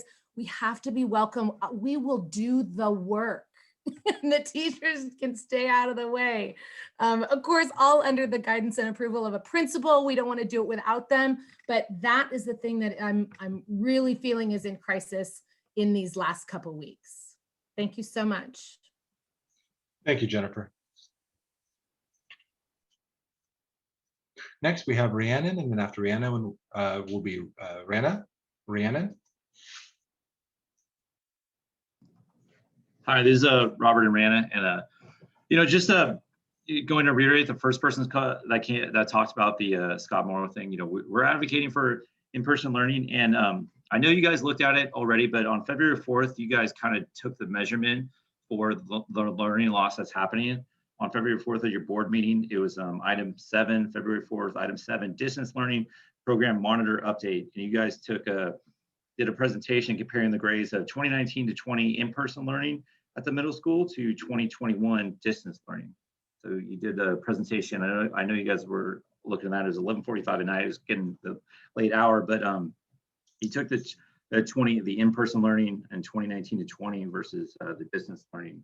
And I just think it should be reiterated enough that the reason why we need the in-person learning is because the learning loss is real.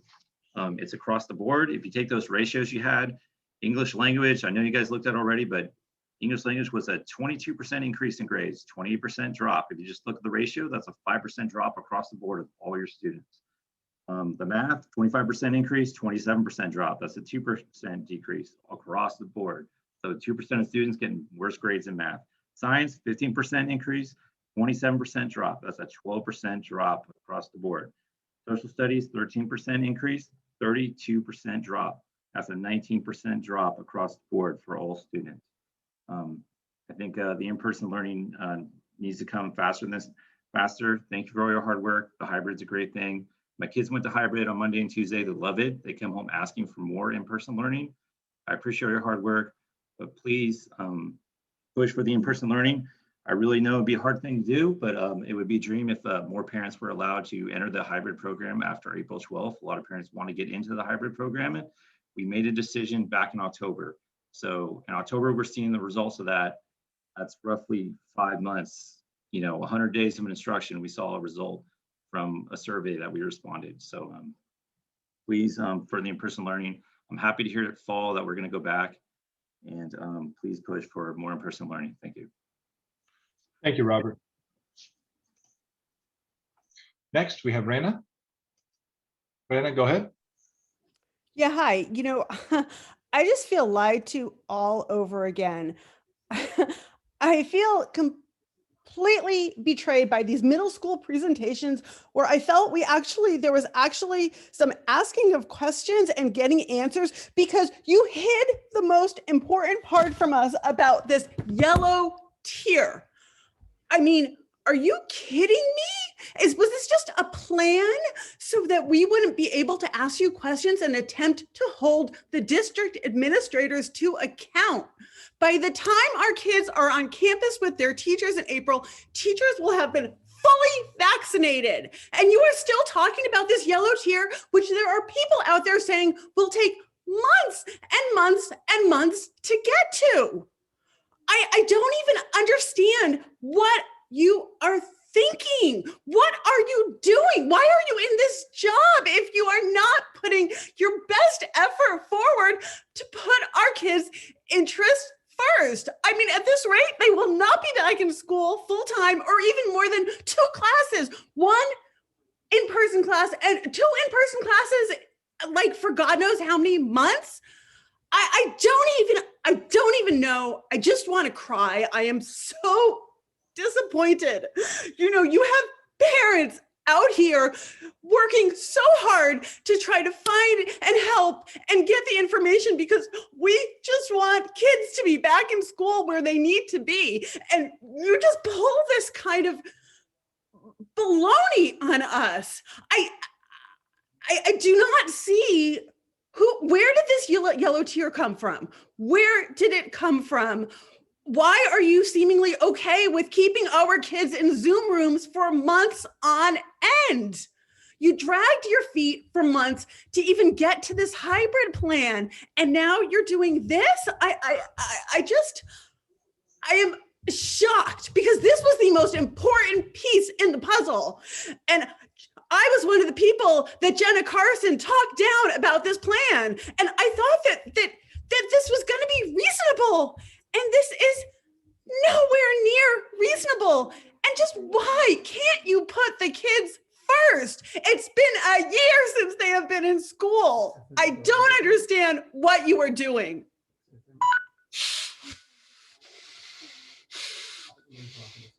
Thank you, Raina. Next, we have Maria. Maria, go ahead. Yeah, I just wanted to say that it is ridiculous that they're going to get shorter hours coming home between 1 and 12:30. I understand the social distancing and all that, but cutting off time, it makes no sense. These kids have been out of school for quite some time. They need the in-person structure. They are way behind. I mean, I have younger siblings in other countries that know more than my 7th grader already because our academic teaching doesn't work. And with them not being in school, it's not working for them to have less time in school. I wish we just go back to, 2 days a week, but have them the normal periods time, not just these minimal limited time with these kids. These kids are not going to learn anything. They're going to go and they want to socialize. They're not going to be really much paying attention to the teacher besides socializing. I just wish you guys would add more time. It doesn't really hybrid or whatever, but I just wish you guys would add more time to them. I appreciate everything you guys are doing, but taking off time, it makes no sense. It doesn't work. I feel like I should just send my child to a private tutor and pay at the private tutor because my child will probably learn more than have him sent to a regular school. I think not just me, but there's a couple of probably other parents that probably we would pay private tutors because they're going to give them the time and they're going to actually show them. Right now, we have an art teacher that's showing kids how to draw an ice cream cone on a 7th grader. No, that's not even a preschooler. you learn that in preschool. You shouldn't be learning that in 7th grade. Let's draw an ice cream cone. What is that? Come on, people. This state, the whole United States in our education, we are way behind. They don't write any essays. When I was in 4th and 5th grade, I was writing essays. Now our kids are not writing an essay. I have a friend who also says, my kid went into high school without knowing how to write an essay because they never taught it in their elementary school or in their middle school. So what is going on with our teachers? Why aren't our teachers teaching the children, hey, this is how you write an essay? Child should be able to write an essay by the time they hit 7th grade. I have my son write an essay every week on a subject that he likes, but that's just me doing it on my own. Maria, your time has expired. If you could do me a favor, please, and please wrap up your thoughts. Yeah, just please, we need better education and more time that our kids spend at school. Okay, thank you, Maria. Next, we have Suzanne, and after Suzanne will be Anise. Suzanne? Suzanne, because of the version of Zoom, you might be disconnected and then reconnected as a panelist. So we'll bring you in and then pop you back out after your time.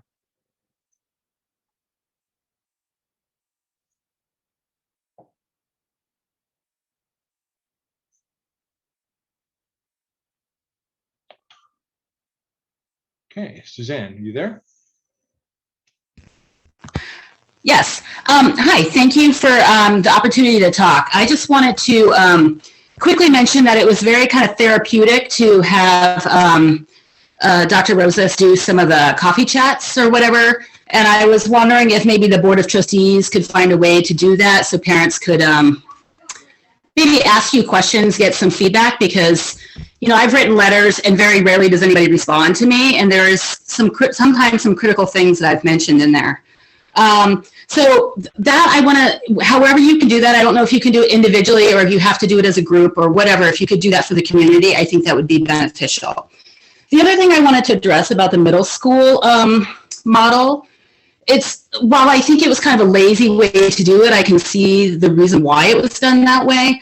But I want to say the issues that I have with it is when I actually ask David Chambliss here, what % of the curriculum are our students actually receiving this year? He did not have an answer, and he actually told me that I should ask the teachers. So my concern with that is that there's the variability that's being offered based on who the teacher is, and that nobody in the district here even has any concern of what our kids are missing. So I do feel that some of the teachers have really busted their butt to get these kids the material, but some of them, are going to do whatever. So I had the other thing I wanted to address is I was a little disappointed that the whole administration and also the principal at Burrell, I raised the issue of why don't we do a week on, week off for the hybrid model, because the 6th grade band is split a week on band, a week in PE, and that way the band could be done at home. People didn't even know, and that has not even been considered, and we're already into the MOU. So we all know that once we get to the MOU, nothing changes. So you got to find a way to keep these kids safe. You can't be doing band. My kids said that they're already giving them some ideas the way this might work, and that they're just going to put their fingers on them instruments and not blow. That kind of defeats the purpose of band. And really, nobody wants PE, somebody jogging next to them. That makes no sense. And I know you're still working on that, but that would have been kind of critical information people needed before they actually made the decision. And I bring this up because my child is not back in school, my younger child, because you guys made people make a decision in November for something that did not start until March. So I'm asking you to figure it out. Thank you. Thank you, Suzanne. Okay, next we have Anise, and then after Anise will be Amy. Anise? Hi again. I wasn't actually planning on speaking regarding this because I had pretty much thrown up my hands when I had already noticed that the yellow tiering was one of the means by which we were going to move from tier to tier. I've given up. I was just happy that my kid might be on campus at least one day this year. However, when I heard Kevin speak just now and how he referenced Scott Morrow, I was desperate to find out how recent that information was, thinking it was hot off the presses. And I couldn't believe that it was from June of last year. So whether or not it's lies, I don't want to be calling lies out by any means, but we have outdated information. We cannot leave a new superintendent coming into our district with this big of a mess. Our kids are going to be behind on so many issues. Forget the mental health. I have asked the best English teacher that Burrell has, how come my daughter can't write essays? We have had her in years past with my older daughter, and she keeps telling me, I'm not allowed to give homework. I'm not allowed to give homework. That is not equity. If my daughter is starved right now for being able to do something useful, that is not equity. We can find a better plan. Do not vote on this MOU if my kid's going to be stuck in a room without even being able to see her teacher, with not being allowed to give homework, not being allowed to do PE, not being allowed to do band, which is the one reason many students only come to these schools. Do not leave this mess for the new superintendent, whoever might want to take this job. Make a better MOU now with all of these new wonderful scientific pieces of information coming out. We don't need to absolutely vote on something right now when we know in a matter of, it sounds like days, according to Dr. Rosas, we might have some completely different information that everyone would feel much more comfortable getting more kids on campus, getting back to a regular schedule and teaching our kids something useful. Thank you. Thank you, Anise. Next, we have Amy. Amy, go ahead. Hi, good evening. Thank you. I did sign up for this plan. I have been fighting for a plan since the fall, and we've got a plan, and it's not a great plan, but it's a plan and it's a start. But this yellow tier business, it's less than one. Yellow tier is less than one case per 100,000. I mean, we won't even be able to start in the fall if you're waiting for a yellow tier. It's just never going to happen. A good plan is a plan where neither side is 100% happy. I was worried when at the beginning of the meeting, they were saying in record time, they had negotiated a plan, an MOU. That's frightening because there should be back and forth. There should be give and take. A yellow tier is not attainable. I hate to say don't vote for an MOU because we could risk being in an impasse. But honestly, kids cannot stay in a classroom for however many hours, 2 days a week. It's not sustainable. If they're not going to move through the different phases, it's a kind of a why bother, really. I would recommend going back to the negotiating table to move through these phases faster. The other thing is that if the teacher, as Ms. Bartfield recommended, the teacher is going to be moving around the classroom, helping kids. So my son's in a science class first period. She's going to be moving around, helping him with his math. She's a science teacher. His language arts, she's a science teacher. How could she help? And then if he has a question for his math teacher, she won't be on Zoom because she's circulating her room. So I don't know, there's just a few items that probably haven't been completely figured out yet. Anyway, I guess that's all. It's just that we should have had this information before we voted on the plan. I know it's still open and I can pull them out, but probably what's going to happen is people are going to send their kids, and after 4 weeks of sitting in first period, they're just going to say, just stay home. Why go back? And then the teacher's going to be sitting there with maybe one kid, maybe two. So I feel sorry for the board here because you're going to have to vote on this MOU, and it's a tough one because if you don't vote on it, we go to impasse. But if you can somehow renegotiate, get past this yellow tier, that would be the best outcome. Thank you. Thank you, Amy. Okay, President Chen, we have no other hands for public comment at this time. Thank you, Peter. I'm going to officially close public comment on this item. Thank you everyone for your comments, and I want to open it up to the board for discussion and comments.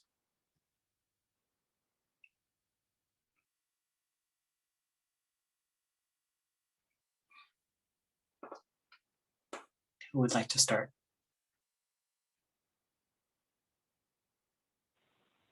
I'll start if nobody's gonna jump in. I don't have my thoughts all collected, so I might have to just take a pause and then come back, because this was a very informative presentation and a lively public comment session, and it was several topics, so I'll just do my best.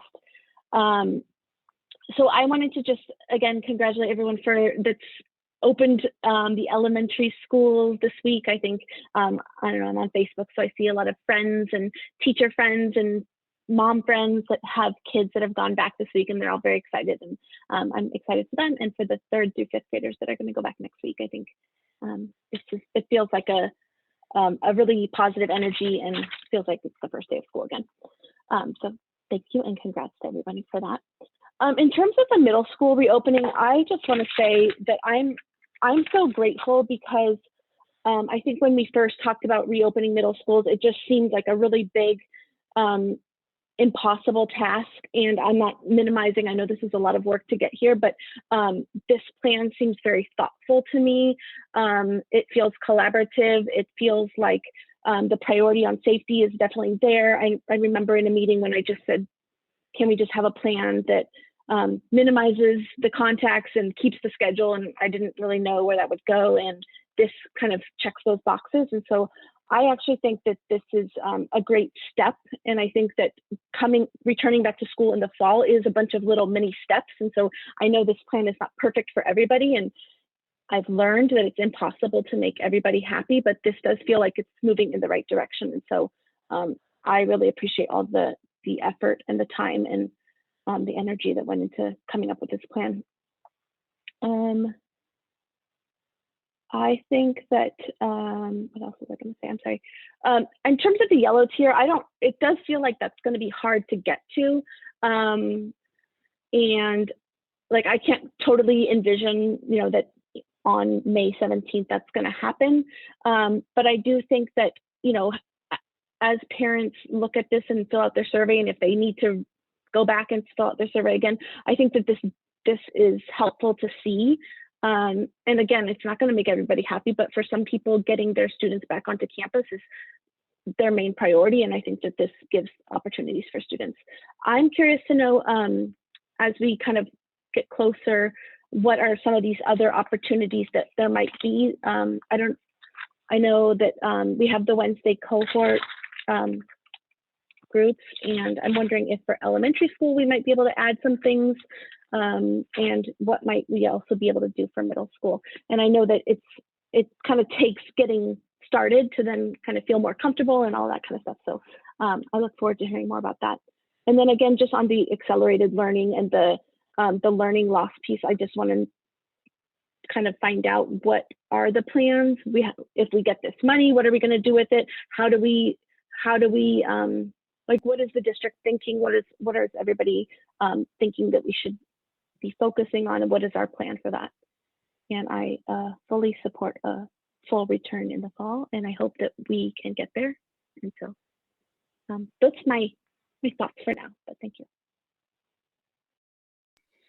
I can jump in. I also just want to start by just taking a moment to just be really grateful for the fact that we, are back in some form of, we've been in person for our learning hubs and some other places, but in terms of kind of what normal looks like, that happened. And so just to everyone for making that happen, again, and as Trustee Proctor shared, in a really collaborative way. And, thank you to all the teachers and staff and district staff and parents and just community for, being patient and, allowing it to sort of happen in this collaborative way at a time where I know that there was, lots of different feelings about it, and being able to kind of to make those compromises in order to move forward in a collaborative way. And so it's exciting. I also saw, just heard from lots of folks, and just kids are really excited to be able to go back to their classrooms and be on campus and see folks. And I know all of our teachers and staff are as well. And so I just think it warrants like a pause with everything else, right? To say like, thank you. And it's a huge step, and we're continuing to take those steps.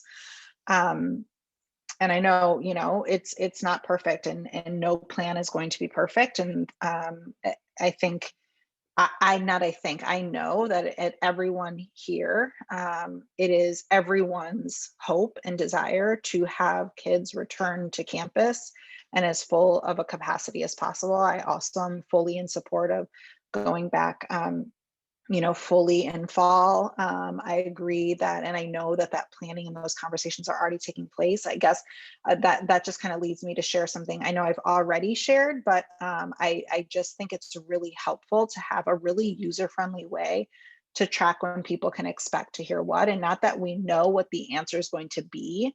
But, for example, like in April, you're going to hear updates for the public and the board as to where we are with our summer planning. And then in May, we expect to bring updates around where we are with fall opening. And just the work is happening, but how can the community know really what information they're going to receive when? And I just feel like having that in some sort of user-friendly format that's really easily accessible is really going to help in terms of this, sometimes fear or concern or belief that things are not happening or there isn't a plan, these conversations aren't happening. So some of the things like I would want to see in that sort of document would be board meetings. What are we going to focus on? What will the focus be for a particular meeting with reopening? I know that that's something that, President Chin and Dr. Rosas will be working on with a board agenda builder. But also things like data, what will be shared when are we going to kind of get, additional checkpoints, right? We kind of had that laid out in the summer for we're going to have the 6-week and the 10-week and the 14-week, like what can we expect in terms of what data we're going to see when, because that should be driving our decision making in terms of things like summer school, right? How is that going to be structured and what data do we need to be able to structure that? Fall reopening, right? That I would really like for us to be thinking really creatively and engaging in kind of just really interactive, creative sessions with a lot of our stakeholder groups in terms of what does that look like? What does that look like to do that in a way that's safe? What does it look like to do that in a way that's really focused on equity? It doesn't mean doing it exactly the same way that we've always done it. And so what are people experimenting with? What's working? What's not working? Because there are kind of different creative ways that's happening, and we're a part of that, right? We're trying new things in terms of learning hubs and the strategic cohorts, and what of that is working, what's not working, and then how do we iterate and make things even better for fall? And what can we learn from our counterparts here and just around the country? So I want to see data. I want to see things like surveys, like when can people expect to be surveyed on preferences and those sorts of things. Community engagement sessions, if we're going to have them, when can people expect that? So I think just giving, again, like backwards planning from like when we expect school to open in fall and from where we are now, and what are those benchmarks so that people know like, okay, we don't have to worry or, about fall now, we know we're going to hear about it here, just to give people those markers. And for us, I think that would be helpful for me too. So just kind of wanting to reiterate that. And then another piece that I just think would be great to think about is, I know that there's been a real cry for, parents and community members wanting to be engaged. And I know that that's happening a lot at the site level. But I do think it would be worth exploring some sort of fall reopening task force with multiple stakeholder groups represented. And again, just to think, everyone's bringing different perspective and expertise. And so it'd be great to have folks on there that kind of have some of the scientific background and medical expertise that they're able to bring to the conversation. It'd be great to, have folks that have expertise in, design thinking as a way to troubleshoot, right? Like just different kinds of perspectives and experiences, and bring a bunch of stakeholders to the table to kind of dig in and get, shake things up a bit and get a little messy and see what we can come up with.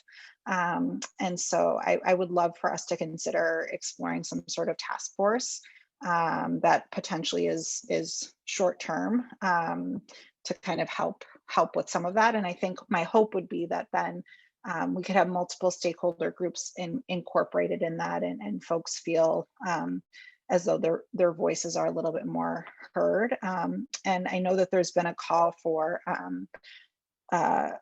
board trustees to host coffee chats and things like that. I'm definitely happy to do that. We can only have 2 of us at a time unless it is, publicly agendized and meets various requirements. So it would only be 1 or 2 of us at a time. And so, that's definitely something I know Trustee Corzo has shared before, that she is open to doing that. She and I have actually hosted them in the past together. But I'm definitely happy to do that, just with the acknowledgement that we make decisions as a board. So it's just kind of a conversation with whoever it would be, right? But no decisions would be made in that setting. So I think those are my initial thoughts. I did have one question, which is, I do know, and I meant to ask this earlier, that we did receive some emails, and then there were some comments tonight around the survey for the elementary. And forgive me if I missed it, but is there going to be another possibility for entry into hybrid for elementary school folks? Because I do get the concern that a decision was made in November when things looked very different than they do now. What's the plan for that? Right now, we can't make the changes. We're making changes on an individual basis due to medical reasons, but we have already reassigned all the students throughout the entire district to the classes with hybrid and distance learning. So will there be another checkpoint this year, or that's it? At this point, there is not planned to be one. Okay, I would like for us, I guess, to come back to the drawing board in terms, I know that it's a huge task, and I would be interested to know what it would take to kind of rethink that, because I do understand the perspective of making a choice in November when things look very different. So I'd just be interested to know how we could potentially, for example, like post spring break, have something where there's the ability to have additional students enter.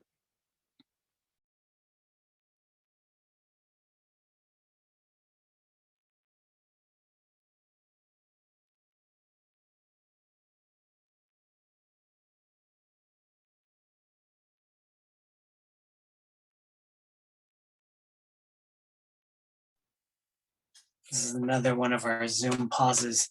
In the boardroom, we would all look at each other and know who'd be going next. But Trustee Corzo or Trustee Warren, do you want to go next, or do you have any comments? No, Trustee Corzo. Trustee Warren, you want? I have comments, and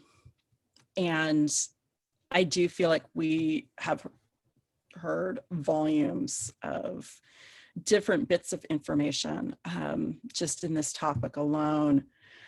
I do, as a parent of an elementary school student who had her first day of school today, she was thrilled.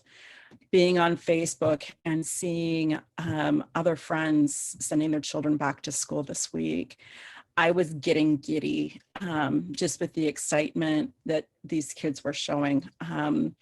And then hearing how excited they were to see their friends, to see their teacher in person, all the things that we get excited about on the first day of school that our children haven't had this year up until March. So I'm very grateful that it happened, and I'm very grateful we were able to mobilize and get our children back in school for 2 days a week for those that chose.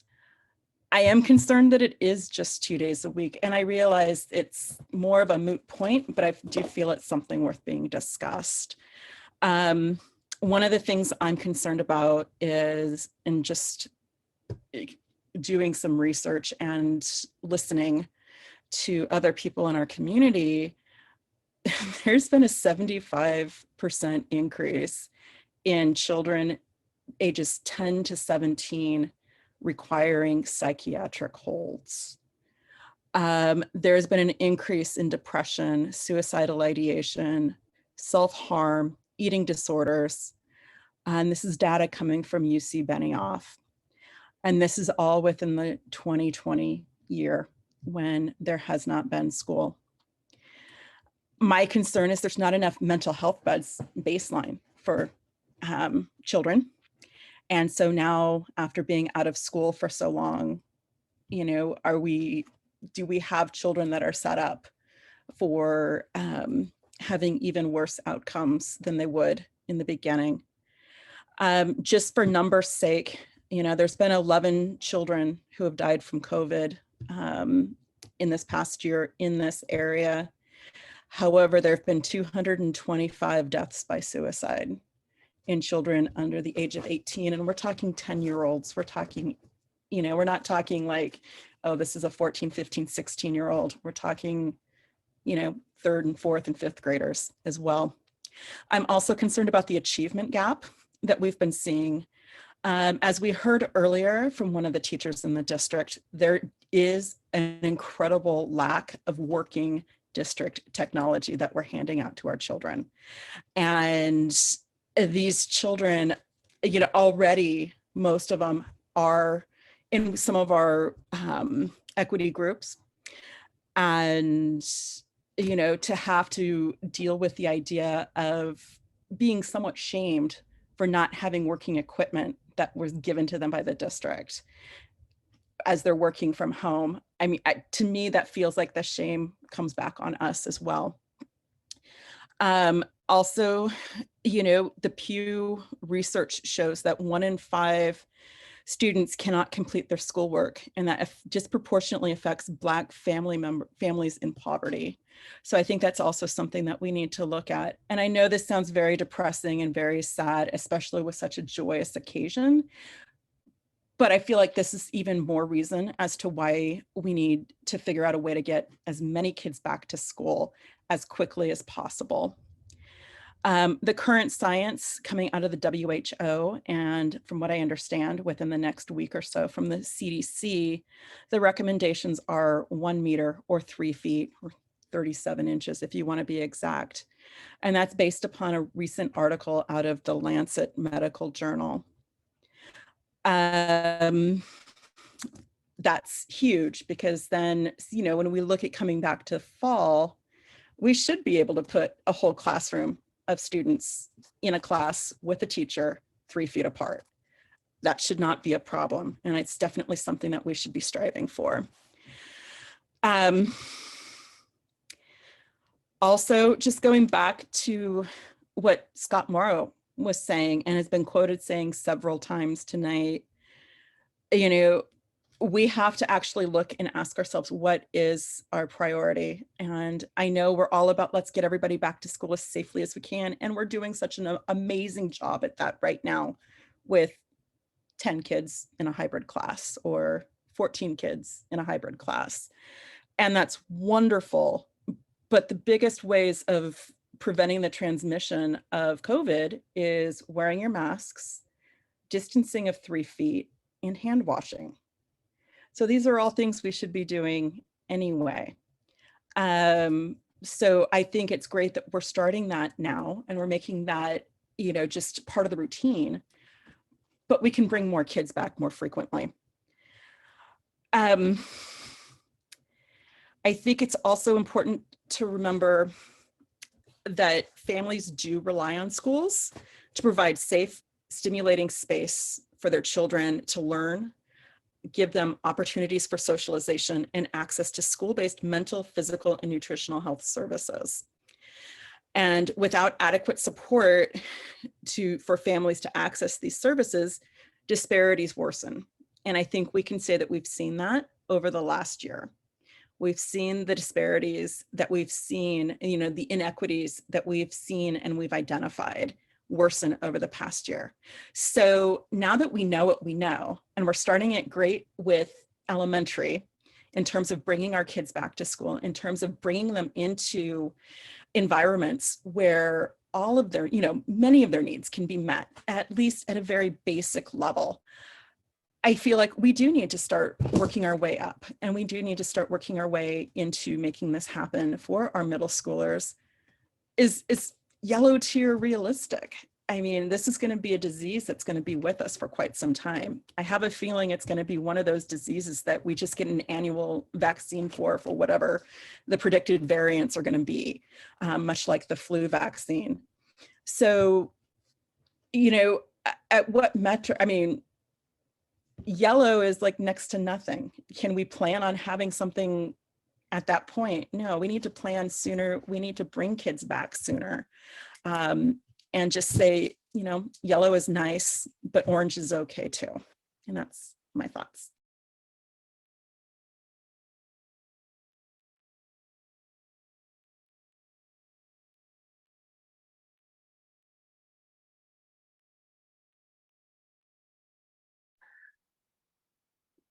Trustee Corzo, you want me to go first or? Okay.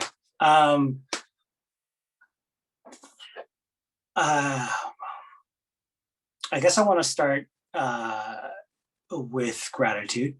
I do want to say thank you to everybody. I was thinking about where we have been over the last year to now, as the other trustees were providing comments, and how, you know, back in March of last year, when we went into shelter in place, you know, we were all expecting in some ways, you know, when, you know, we have all these stories of how we had only provided the teachers like 2 days to grab everything that they could for 2 or 3 weeks. And then it turned out that they only had a few hours because everyone was freaking out. And we thought we might only be in distance learning just until spring break. I mean, that was like right around this time. And then we went through the summer, you know, when it was crazy and we were meeting every single week to figure out what we were doing with the fall. And we had no idea really about the disease and how it was spreading and everything else. And we decided to go into distance learning, but start talking about hybrid. We then, you know, discussed a hybrid for elementary back in the fall. And we did this survey with the expectation that we could come back on January 19th, you know, but then the surge happened, you know, and then, you know, because of the surge and everything else, we finally settled on, you know, March 8th, essentially, to come back. And throughout all that time that things have been constantly changing. And I think just as what I said earlier today about the pandemic framework that the county relies on, or that is possibly going to be changing at the earliest next week, it's just a sign of what we've all been dealing with. And I do want to thank everyone for going through basically the year of hell that we've been through. I know that district staff has been going crazy and working, you know, weekends and long hours just to get us to this point. So I really want to thank you guys. I was on Monday, I did go to Baywood, my home school, and I actually stood on the other side of the street and watched the morning drop off. And to see the kids smiling and super excited, the kindergartners and TK who've never been to our schools before, you know, were amazed, and parents taking pictures. The PTA was all out there and helping out. And I just stood back and sort of watched, because it was really such a great moment because of everything that we've been through. And it was very positive. But then, you know, and then today I went to Sunnybray to see, you know, how they were doing it too. And Sunnybray had it down. I mean, we've had a learning hub there. We had summer school there, and then we have learning hubs. And so I saw kids coming off the buses and the lines and the 3 entrances. I mean, it worked out perfectly. I mean, they had it down to a science. So, I mean, it was just a really great thing. So I do want to thank all the teachers and all the principals and administrators and classified staff for getting us to this point. It was a very huge task to get to. It's not perfect for everybody, you know, it doesn't make everyone happy, but in the moment of Monday morning and this morning, you know, just to be able to have that sort of happiness for a few moments is great. And I really want to thank everybody for all their hard work. There was a sign at Sunnybray today that was a hand chalk sign that said, goodbye distance learning, hello classroom. And I thought, wow, what a great sign and what a great welcoming, right?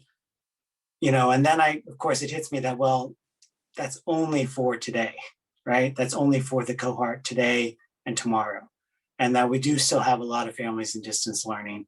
And we do want to come back full time because of whether it's mental health or whether it's academic learning or the learning loss or whatever it is, we do want to bring everybody back onto campus. And so I know that that's our goal, but I just wanted to thank everybody for all their efforts to get us to this point, because, you know, we did have a really huge success story just this week. And next week will be even better too. But we still have a lot of work to do still. So a couple of notes. One thing that I learned, because Dr. Morrow was referenced a couple times during today's public comment. What we learned today was Dr. Morrow actually isn't the one who he's not the one at the San Mateo County Health who is, I guess, providing all the direct feedback and instruction specifically for schools. We learned that he does provide input, but it is really the cumulate. I'm sorry, I can't say this right now. Infectious disease team is the one who is actually providing all the comments and the direction. And so they're the ones who are actually updating the pandemic framework. And, you know, I think Dr. Morrow is fantastic. I think he essentially saved us all last year. When it comes to schools and the direction, he's providing comments, but it's actually a different part of the San Mateo County Health team that is actually working on it. So I do believe, and what was told to us today is that everything that we are concerned about, again, whether it's the 3 feet, 4 feet, 6 feet, or whether it's the, you know, people going on spring break or quarantining or vaccines, you know, there will be a lot more guidance that will be coming out over the next couple of weeks. And it just adds to the fact that we constantly are keeping juggling because there's just more information that comes out every single week. Cameras. I thought so in middle school, one thing just in terms of the middle school reopening, one thing that I saw online that some other school districts are using is that right now we rely on cameras from our Chromebooks and our laptops that the teachers are using. I did see that there are other cameras that actually allow teachers, they wear a little fob or so, and they can actually walk around and the camera actually follows them. And so as we go through and think about technology and think about how we can improve, you know, what we can and can't do, I'd be curious of whether or not our technology department would look into that to see whether or not that's a viable option, because I do think that as we move forward into full-time schooling, with the caveat that there might be some sort of hybrid or some sort of distance learning, that might be a tool we might be able to use. When it comes to hybrid, I will admit that, you know, when you think about where we were last fall, you know, where we knew only so much compared to now, you know, absolutely our hybrid plan is not the best. It's probably not the best. But it's what we had planned for with the information we knew at the time.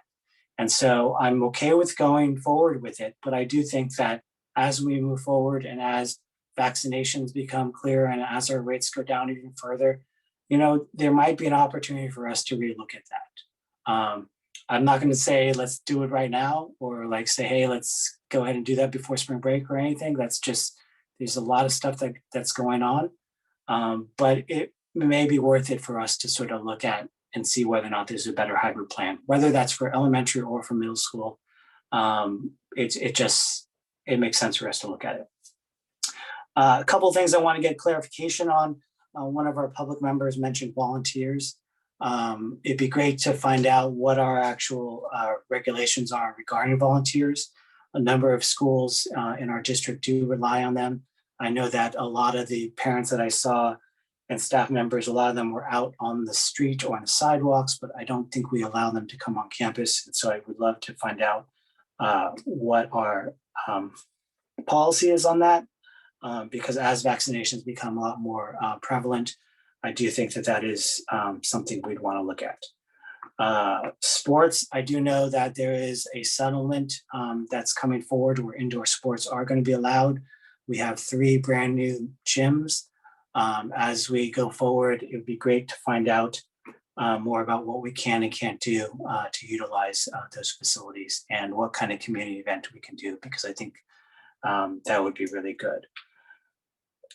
In regards to just the yellow tier and the middle school, I look at those numbers daily. I mean, I look at them all the time. I sort of project in my own sense, like where we're going to be and how soon we can get there. I am worried that we are going to plateau into the orange. I do worry about that. I do see that we will most likely be in orange tier next week, but in order for us to get into the yellow tier, you know, we're a county of what, 700,000 people. That means we essentially have to have less than 7 cases a day for the entire county. Right now, we're about between 40 and 50 or so cases a day. Whether we can hit that maybe in the middle of May, I mean, maybe it's possible. You know, President Biden did come out and say that he wants, you know, vaccines to be available to everybody by May 1st. I think that the supply of vaccine will increase, and I think that that will help sort of our numbers, but I am a little worried about it. But I also am understanding that if that was what was negotiated, then, you know, I think that's okay. And I'm okay with that at the moment. But I think that, you know, when I look at the timeline and think about May, you know, that's 2 months away, essentially, or middle of May when we would get into that phase 3. A lot could happen between now and then. And I think maybe if we can pivot or be nimble or flexible in that as we move forward and as the number of cases come down, I think it would be great to do that. I am also concerned that if there are any students to come back actually to our campus, the 6th graders, I mean, not 6th graders, sorry, the 5th graders and 8th graders in our district, it would be nice for them to maybe have, whether it's graduation or something, you know, for the 8th graders, this is their last year in our district. It'd be nice for them to all come back and sort of say hi and say goodbye to their teachers in person. For the 5th graders, some of the same thing and on their respective schools. Overall, I think you guys did a great presentation. There was a lot of detail, a lot of information, and I'm glad we're taking sort of the next step on this. But I do want to thank everybody for all their hard work, because I know that this has been an incredible effort just to get to this point. Yeah, so I know we have some more work to do, but again, thank you for everything you guys have done.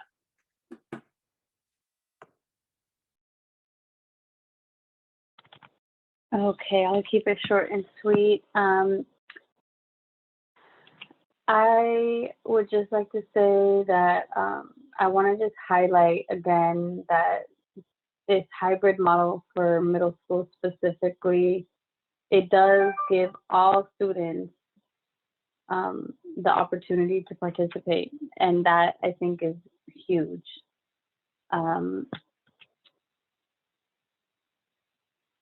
There were a lot of different barriers to making a hybrid plan in middle school work, and it was very complicated. And I think that you know, our teachers and our staff, our district staff, and our bargaining units like came to a consensus on a plan, and I'm in support of the plan. I do agree that it's going to be really difficult for us to get to yellow. But I think that, you know, this is a really good plan for right now, and I'm in support of it. It's not perfect, but I'm excited for our middle school students to get to be as excited as our little ones who got to go back this week. I also just wanted to say that I'm also in support of, you know, kind of revisiting the idea of allowing some change for our elementary classes later down the line.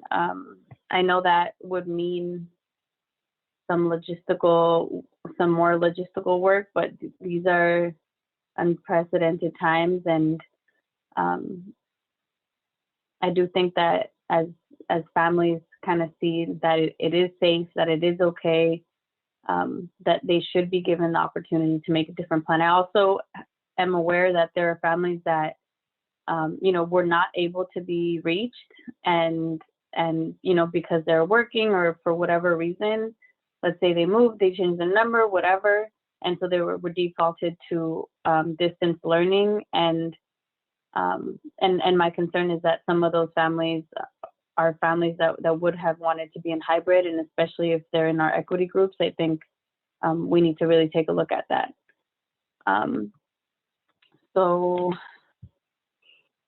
yeah, I also just wanted to say I am also in support of Trustee Watkins' ask for a timeline for our community in terms of what to expect for summer, for fall. I'm glad that there's kind of like a statement that we do want to, and the effort will be towards returning fully for the fall. But I think it would be simple enough to kind of add a timeline, even if it's just, even if it changes. I think, yeah, we need to do that. So, yeah, thank you. Thank you, everyone.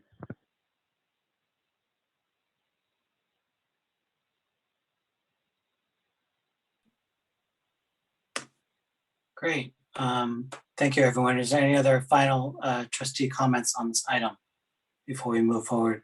Go ahead, Trustee I Proctor. just had one quick question, just for David and Pam.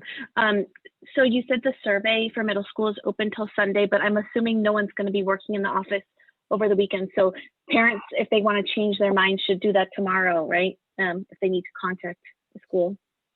Yes, that would obviously Final that warning. would be optimal. Yeah, if they could, Okay. please. Yeah. Thank you.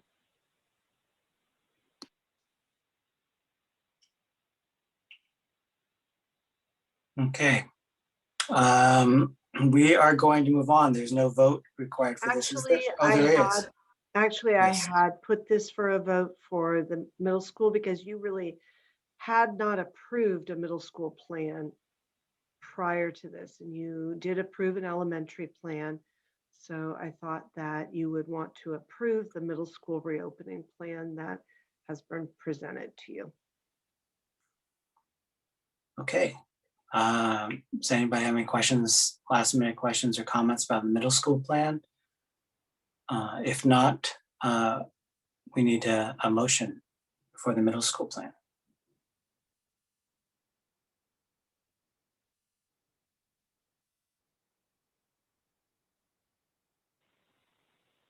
I will make a motion to approve the middle school plan. Thank you, Trustee I'll Proctor. second. Thank you, Trustee Proctor, for the motion, and Trustee Corzo for the second. Roll call vote, Trustee Corzo. Yes. Trustee Proctor. Yes. Trustee Warren. Yes. Trustee Watkins. Yes. And I will vote yes as well. Okay, moving on to item 6.2, the 2021-2022 board meeting calendar. Dr. Roses. Yeah, annually at this time of the year, you set dates for your board meetings for the following year. And so our board policy establishes 1 to 2 meetings each month from August to June. And there is a stipulation that the annual reorganization meeting be held within 15 days following the second Friday in December. And we got tripped up on that this year, so I recounted and made sure that in this calendar that is in your calendar correctly. So additionally, we do try to make every attempt to avoid any major holidays. So with that in mind, you have a board calendar a board meeting calendar in front of you for approval this evening. You can always add special meetings, of course, just as we have this year, and your governance sessions and visitations to the schools. But these are your regularly scheduled board meetings. Thank you, Dr. Roses. Any clarifying questions? No? This is an agenda item, so we'll have public comment too. Peter, can we open public comment, please? Absolutely. Anybody who would like to make public comment on agenda item 6.2, the board meeting calendar for 2021-2022, please use the raise your hand functionality within Zoom now.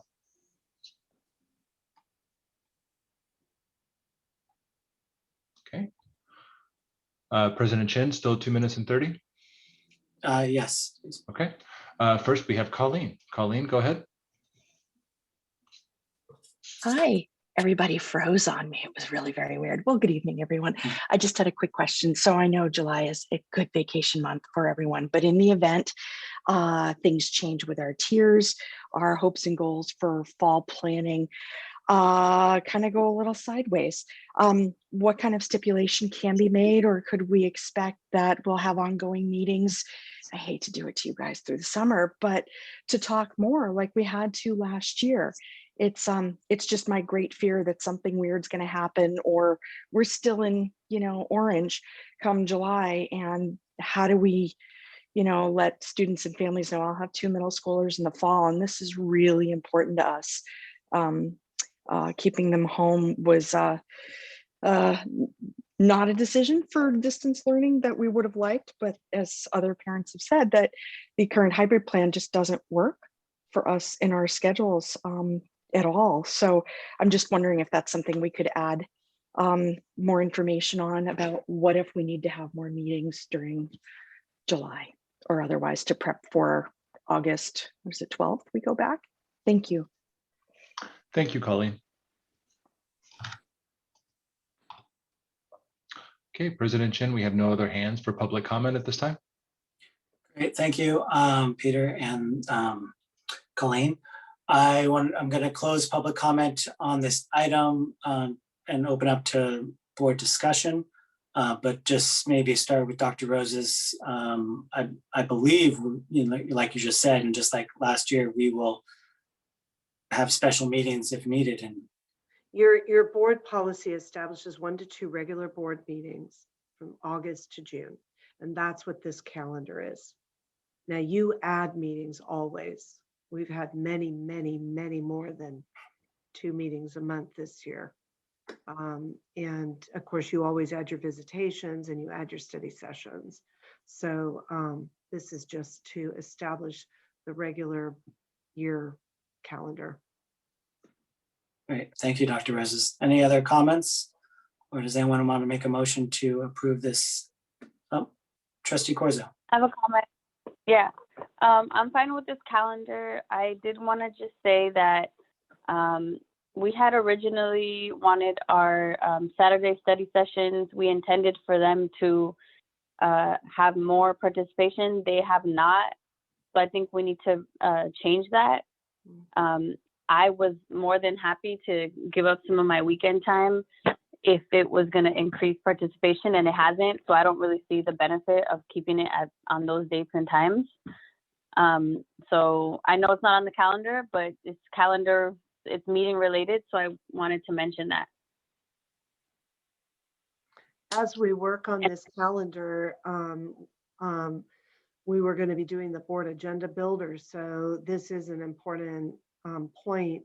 If you don't want to do those study sessions on Saturday and you have a better time, maybe we can discuss that. Well, we used to do, for a while, we were moving, I don't know if we were moving closed session, maybe post meeting, and then we were doing the study session from like 5 to 6:30. Yes, we were. So that could potentially be an option. We would obviously wouldn't be able to have, meetings that went super, super late if we were going to do closed session after. But I personally liked that because it kind of condensed everything. Would you like to go back to that pattern as we start planning the rest of the calendar? Doing the study sessions prior to meetings, established meetings? Well, I don't, sorry, just my 2 cents is that normally our study sessions on Saturdays we've limited them to 2 hours. So I know that we would have to start even earlier just to sort of meet that. A lot of times in our study sessions, we always run up against the 2 hours. I don't think we've ever finished before. But that also means that maybe we have to keep those agenda items a lot smaller. And so maybe it's just one item versus a lot of times we have 3 or 4.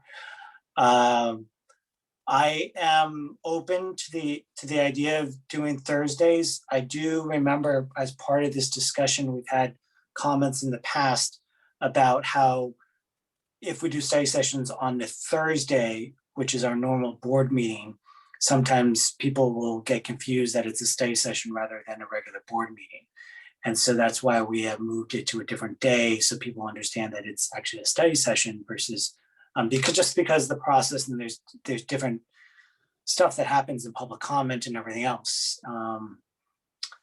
But I'm honestly open whether we do it on Saturdays or whether we do it on Thursdays before the meetings, or we have also talked about in the past having other Thursday meetings specifically just for study sessions. So I know last year we were meeting basically every Thursday through what it seemed like from March all the way through August. But I mean, if we have to add more Thursdays just to make that work, then that's an option too. I'm open. I wanted to just say that Thursdays before board meetings would conflict with the Sanctuary Task Force weekly meetings, so that would be really difficult for Lisa and I. That seems to be a really sweet spot with all the staff and all of the people in that task force. I'm not opposed to doing Thursdays when it's not a board meeting night. We could either keep them shorter and do them, I mean, I like having an off week, but also like a 1-2 hour meeting is fine. That's manageable. I feel like sometimes our study sessions are even too short. Like I've been feeling like we have so much on the agenda and we mostly don't always get through it all. And that's been kind of like not, I think, ideal, right? So I'm open, but I just wanted to highlight that. I don't think, for me it's more difficult to do it right before the board meeting. If we're going to have a long board meeting, we may be having shorter board meetings, but still, if our goal is to not overextend ourselves in one long night, then that doesn't work well. So I'm open to another day of the week. We also, if it would be easier to have Joan coordinate this offline, I think that's fine. But yeah, just my thoughts. I was just gonna say that maybe you could do like a doodle or something with like. I'll do a doodle and set up a pattern then with you folks so that we can get something on the calendar. Okay. All right. Thank you. Then what I'm bringing you right now is just the established regular board meetings that are related to our policy. I motion to approve the board calendar, board meeting calendar. Thank you, Trustee Corzo, for the motion and Trustee Watkins for the second. Roll call vote. Trustee Corzo. Yes. Trustee Proctor. Yes. Trustee Warren. Trustee Warren. Great. Yes. Trustee Watkins. Yes. And I'll vote yes as well. Okay, before we move on to the next item, Trustee Corzo, would you mind doing the language translation announcement again, please? Sure. Gracias a todos los que están atendiendo esta reunión. Si gustan recibir traducción, si la tenemos disponible, por favor levanten la mano o también pueden empujar el mundo que está en su pantalla y ahí pueden cambiar la idioma. Gracias.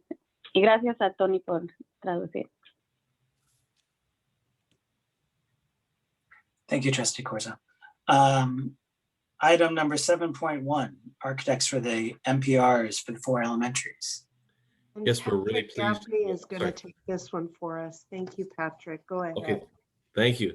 Yeah, we're really excited to bring forward to you tonight this recommendation to work with 4 architects that are from our overall pool of architects that have been qualified, pre-qualified to work with the district. And these are for the new multi-purpose rooms at 4 elementary schools at Highlands, Lead, Meadow Heights, and Parkside Montessori. We've spelled out for you in the rationale the process we went through to identify these 4 firms. There were 19 firms that submitted, and we interviewed 9 of those 19 firms. I wanted to thank Kevin, Mark, Bob, Tish, and also Patrick Hurley and Amy Snow, who took time out of their tremendously busy schedule to help us go through this process. And we shared with you in the recap that as part of the submission for the statement of qualifications, each of these firms had to agree to the terms of the master agreement. And so as part of that process, they did that. And our next steps will be to work with them on the addendum portion of that, and then the fee portion within that overall agreement. We're bringing that back to you from an informational perspective. And so we're really excited to move forward with these teams. We've done reference checks on them too, in addition to their pre-qualification reference checks, and got really outstanding feedback on the work that other districts have done with them. And so the 4 recommended architectural firms for the multi-purpose rooms are HKIT, HMC, Leonakis, and LPA. And with the Board of Trustees approve these 4 firms for the projects, the next steps will be to prepare the contract documents, including the master agreement, which is part of the original statement of qualifications that each firm submitted, in which they agreed to. And then we'll have a kickoff meeting with all 4 firms regarding the district standards and budgets and timelines, followed by individual kickoff meetings with each firm. And I know that each of these firms are really excited about doing this work. These are really exciting projects for us to do. So it's our recommendation that the Board of Trustees approve HKIT, HMC, Leonakis, and LPA respectively for the multi-purpose room projects at Lead, Parkside, Montessori, Meadow Heights, and Highlands schools, and authorize us, the administration, to sign the master agreement and addendum with each of these firms. Great, fantastic, thank you. Any clarifying questions from the board? No, no, no, thank you. Okay, public comment, please, Peter. Okay, anybody who would like to make public comment on the architects for the multi-purpose room at these 4 elementary schools, please use the raise your hand functionality within Zoom now.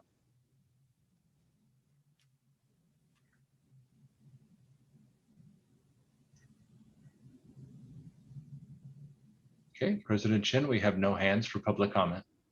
Great, thank you, Peter. I'm going to close public comment for this item. Open up to board discussion. Does anyone have any discussion, comments, anything? I'll just say that I am really excited because this is another thing from Measure T. And when you think about it, Measure T was only approved, what, 3-4 months ago, right? And so it's amazing. And I'm really excited that we are going to do this, because we have some schools with some older MPRs and with some dilapidated facilities, and they do need some love from us in terms of our facilities and improving our facilities. So I am very excited about this project. So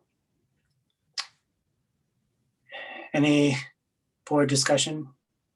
Does anyone want to make a motion? Make a motion to approve the architects for the multipurpose rooms. One second. I'll second. Oh, sorry, Trustee Warren, Trustee Proctor beat you. Thank you, Trustee Watkins for the motion and Trustee Proctor for the second. Roll call vote, Trustee Corzo, Yes. Trustee Proctor, Yes. Trustee Warren, Yes.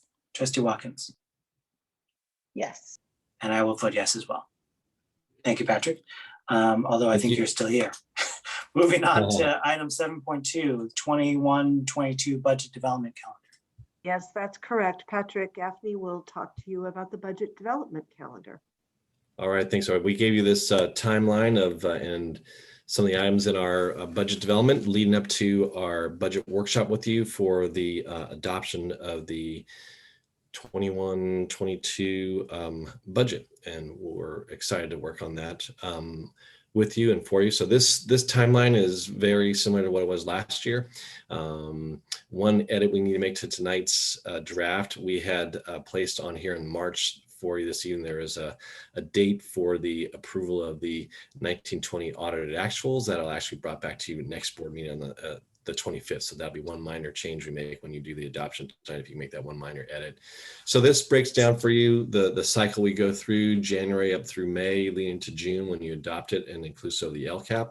And it captures some of the significant things in each of those months, starting with the governor's budget proposal, which we review with you in February. And we rescheduled that a few times because we were late in the evening. So I think we finally got through that in February. So this goes through the governor's budget proposal in January, the board's review of that information in February. And there are also some placeholders in here too for resolutions, for things like for certificate layoffs, for particular kinds of services. In March, we spell out for you the budget development calendar, which we're doing tonight. We have down the second interim report, which we're doing with you this evening. Also the audited financials we're going to bring forward to you. And then we have the March 15th. You remember you're not bringing the audited The 25th, financials. yeah. That report was not completed. It's going to have to come March 25th. That's right. That's right. So the draft budget assumptions as well. We will share that with cabinet in upcoming cabinet meeting. The LCAP process and timeline information for you on the 25th of March is captured here. Receiving the draft budget assumptions, you'll receive that at the next board meeting as well too. If there's a resolution authorizing any form of classified layoffs that comes to you in the March timeframe. April, again, we'll receive and share with LTM the draft budget assumptions. And then April, there'll be an LCAP update information for you. And into May, we continue the discussion regarding the budget assumptions with LTM. And then you'll approve the budget assumptions for 21-22 in May. And then we'll begin our LCAP presentations with you, and then we'll do a May revise update for you as well from the governor. And then in June, we captured for you here what the LCAP public hearings are, approving an EPA resolution, and then action on adopting the actual budget itself before the fiscal year begins. So, so happy to answer any questions you might have regarding this. Again, this is a pretty standard set of tasks and timelines we go through on an annual basis, just to make folks familiar with the process we go through, the public's familiar with the process we go through leading up to the adoption of the budget. So I do want to point out the June, if you go down to June, we had in our regularly scheduled board meeting plan from this time last year for this year, we had only one meeting scheduled for June.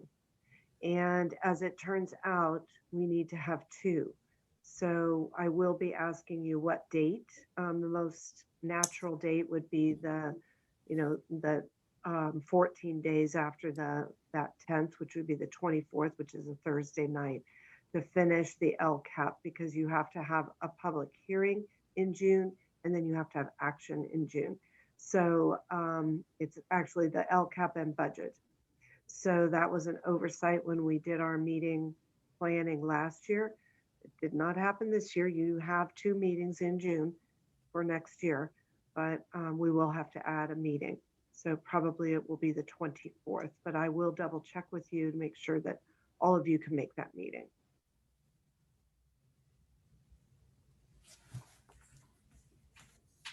Great, thank you. Any clarifying questions? And if no clarifying questions, we'll go to public comment, please. Okay, anybody who wishes to make public comment on the budget development calendar, please use the raise your hand functionality within Zoom now.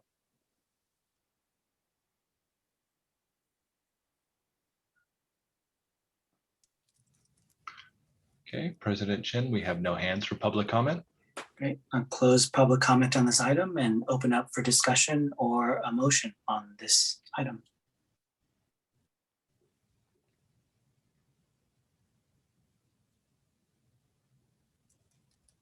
Make a motion to, do we need to approve it with the amendment Please, if you could, yeah. of the date? Okay. So motion to approve the budget calendar, amending the audited financial statements to March 25th. Second. Great, thank you, Trustee Watkins for the motion and Trustee Proctor for the second. Roll call vote. Trustee Corzo.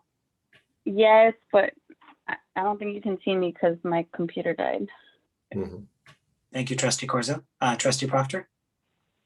Yes. Trustee Warren. Yes. Trustee Watkins. Yes. And I'll vote yes as well. All right, moving along. Next item is Patrick. Yes. Correct. He is now going to present our second interim report. Yes, thank you.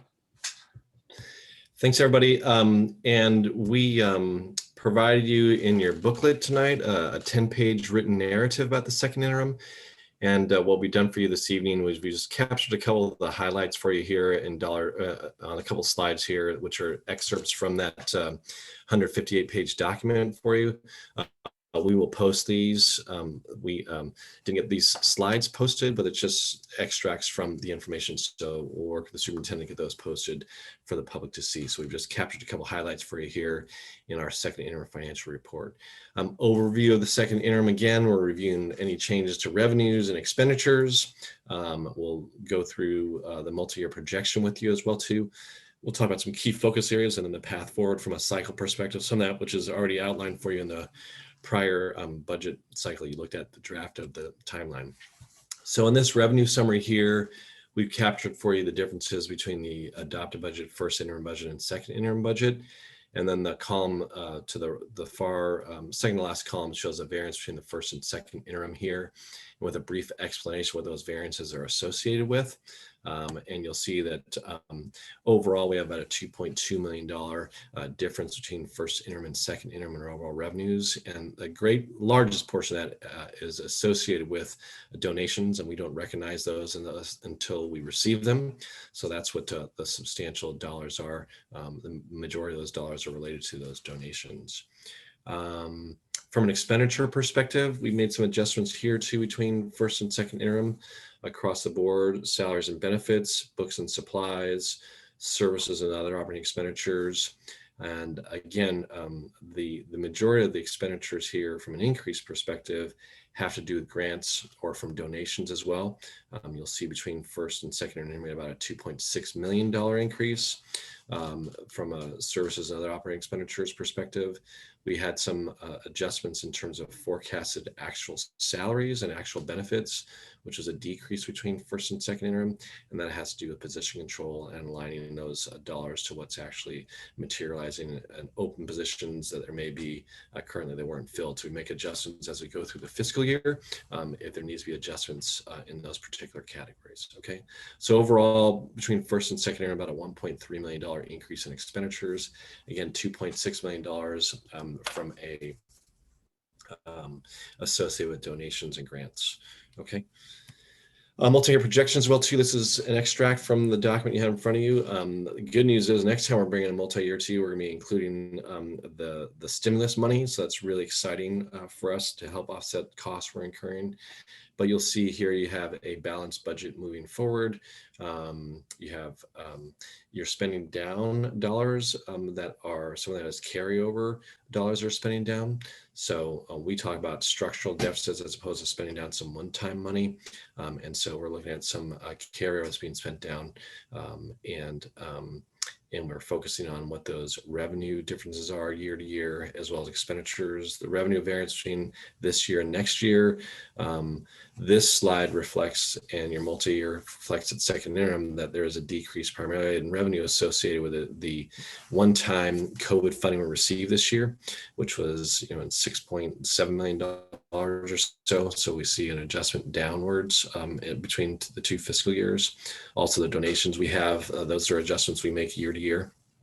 From a salaries and benefits perspective, this multi-year reflects an adjustment in the next fiscal year of a decrease in FTEs as we've gone through and talked about. And so that does reflect a reduction in FTEs, and that's reflected in the salaries adjustments beginning in 21-22. Books and supplies, again, that's where we are capturing some of the anticipated carryover and the spend down of that carryover in 21-22, and we've kept that number constant in those particular years. And again, on the services and other operating expenditure side, that's where a lot of the COVID money was spent. And so you'll see there is a reduction between the current fiscal year and next fiscal year from a multi-year perspective. Okay, so overall, you have an ending fund balance, which is positive. We're spending down some of the prior year carryover in these years. And then when we get to our budget workshop, between now and then, we're gonna be going into a lot more detail. We have a new director on board. We're going with a zero-based budgeting going into the upcoming budget development. So we're gonna spend a lot of time between now and May going into a lot of great detail, and we can talk to you about a lot of that detail when we get to the May budget workshop, okay? So focus areas, these are routine things we look at year in and year out, ADA and enrollment changes. For us, what's really critical is focusing on property taxes. I'll tell you, I had a call yesterday evening from Shirley Terrell.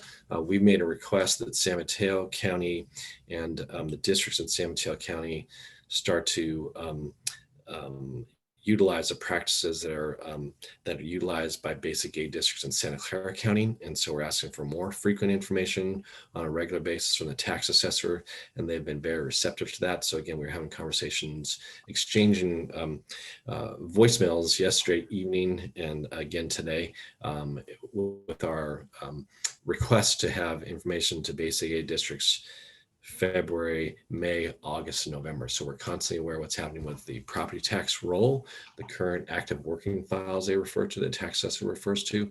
So we'll be integrating that information as we get into our budget development. When you adopt the budget, we'll have the latest and greatest information we can. We look at growth, we look at appeals that are on the books as well too from a property tax perspective. STRS and PERS rate changes. This is, we've got the latest and greatest built in at this point in time. And we look at operational cost increases. If there's anything, if there's ever, it exceeds revenue increases, it's just kind of a standard bullet we have in this. And then if there's any changes to the state budget, we want to integrate that moving forward too. When we get to the May revise from the governor, we'll breathe that information into the budget for you, okay? Path forward, this is just high level. Some of the next things we're looking at, March and April, continue with the 21-22 budget development. We're reviewing budget assumptions with the LTM. We'll be sharing those with you as well too. In May, we'll ask you to approve the budget assumptions. The governor's May revise will be coming out hopefully early in May. And then in June, we have the LCAP and public hearing for LCAP, and then ultimately leading to you adopting the budget. Okay, so that's high level. So tonight we're asking for your approval of the second round and a positive certification we can share with the county as well.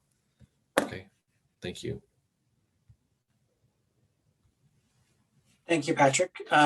Clarifying questions by the board?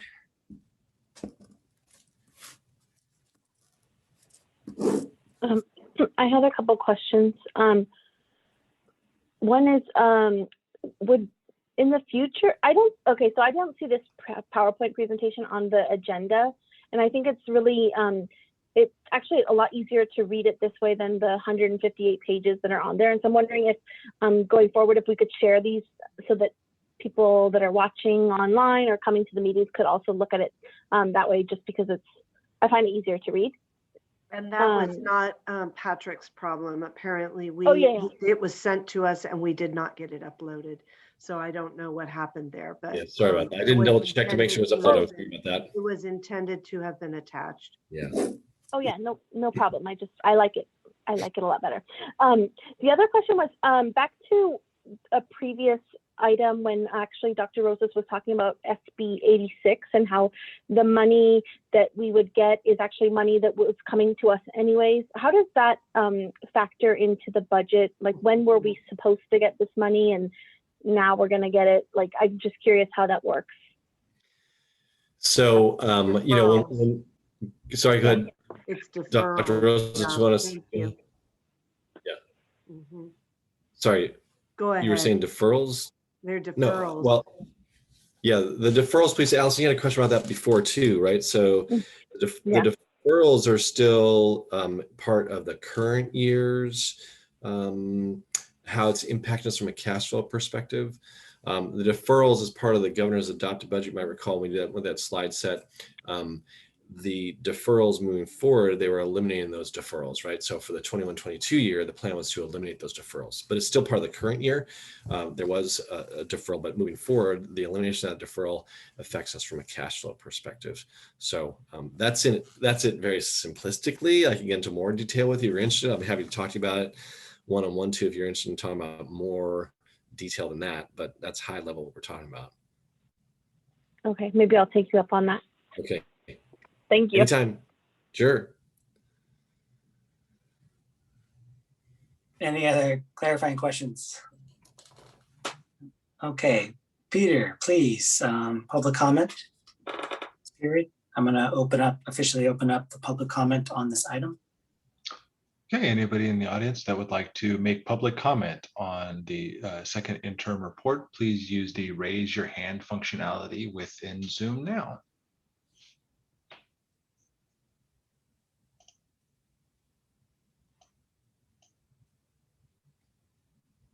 Okay, President Chin, it looks like we have no hands for public comment. Great, thank you, Peter. I'm going to officially close public comment on this item and open up for board discussion or comments. Does anybody else have any other comments on the second interim? No. No, just thank you, Patrick. Sorry. Yeah, no, absolutely. I think you should show gratitude. We all should show gratitude when we can. So thank you. Yeah, I do have two comments, and it's more just overall on the budget. I know that we hear, just like in the calendar, the budget calendar that we just approved, we hear it in many different pieces. What I'm curious about, there's two things that I would maybe think about or have us think about it as we go forward. And this kind of goes back to our, like a CSBA conference session that I attended, and sort of like the budget roadshow. But I think it would be really good to explain how we are a community funded district, and the idea that because of our property taxes and the increase in property taxes, I would imagine that we are increasing that above that line of being community funded. And I think that it would be great to kind of know where we are, because in the past, we've always sort of been right at that line between basic aid and community funded. And now, because of property taxes, we are growing farther and farther away from that line. And I think it would be helpful to understand that, not just for the board, but for the public to understand how our district is actually funded. And I was thinking, I'm sorry to interrupt you, Ken, but just, I was recalling that last year we went through an exercise and we put the LCFF calculator up on the screen. We walked through the components of that, and we also, we spoke to what you're exactly speaking to, which is how far into basic aid status are we as a district, and how far do we anticipate being into basic aid status? So we absolutely can do something like that for you in the future. Yeah, no, I just think that as we go through, I think it's really important to understand. I mean, honestly, and I've said this before, that, you know, school districts, districts in California, I mean, our funding mechanism is really messed up compared to other states. And so I don't think people fully understand how messed up it is and how much money and where the money comes from. So I think that's important. And it may not need to be in each interim, first, second, and third, but it's just a reminder of how the money comes in a layman's term to understand.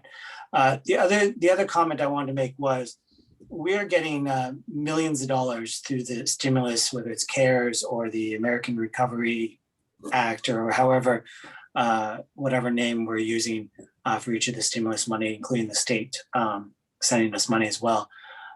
What I would be interested to know, and this is if we could keep track of that money I'm sure you're keeping track of the money, but how is that money actually being spent? And so I know we have the whole charts and the interims and everything, the formal sort of presentation that we get to meet the state requirements and everything else. But I'm wondering whether or not we can get sort of not a layman's friendly, but some sort of chart or something that we can understand that, hey, look, we got $6 million from the original CARES Act. So this is where that money went, right? We get this much money from whatever it is, next stimulus, this is where the money went. Because I think that as we talk about reopening and understanding from the public, like, look, these were one-time monies, this is what we spent it on. I think it'd be really good to be, in some ways, transparent on how we got that money and what we used it for. You have those charts because we've created them and we've been tracking that funding, and you have seen those charts several times. Are you asking for a report? Not necessarily a report, but I mean, at some point, our stimulus money is those tracking sheets. Okay, well, I will. You want to do it as a public report? I wouldn't say, well, maybe at some point. Not now. Okay. I'm not asking for that. Once we get the additional funding. I'm just wondering too, folks, if we want to talk as we build kind of this budget workshop, if we don't integrate something into that, which is a concise, I think I understand what you're saying. Ken, if we can go with a simple, concise pie chart or something like that makes it simple to understand, right? There's a lot of details to it, but we can work on something that tries to condense it and simplify it. No, that would be helpful. I'm just thinking, like, at some point, like Governor Newsom says, the light's at the end of the tunnel, right? Yeah, at some point, we're going to look back at this and say, look, the reason why we were able to do what we were was because we got X amount of money and we spent it on these things, right? And so I think it would be helpful just to understand that, because that is sort of one-time money that we got. And so, I think some people might think, hey, well, you just got millions and millions of dollars. Mm-hmm. What are you really spending it on? So that's my two comments. But I don't know if anybody else has any other comments. If not, we can move on to the 7.4, the actual audited financial statement. For the certification though, for second interim, are you going to make a motion to accept it? Oh, it didn't. I'm sorry, it was there. We didn't put it as a vote. They were receiving the report. Yeah. Okay.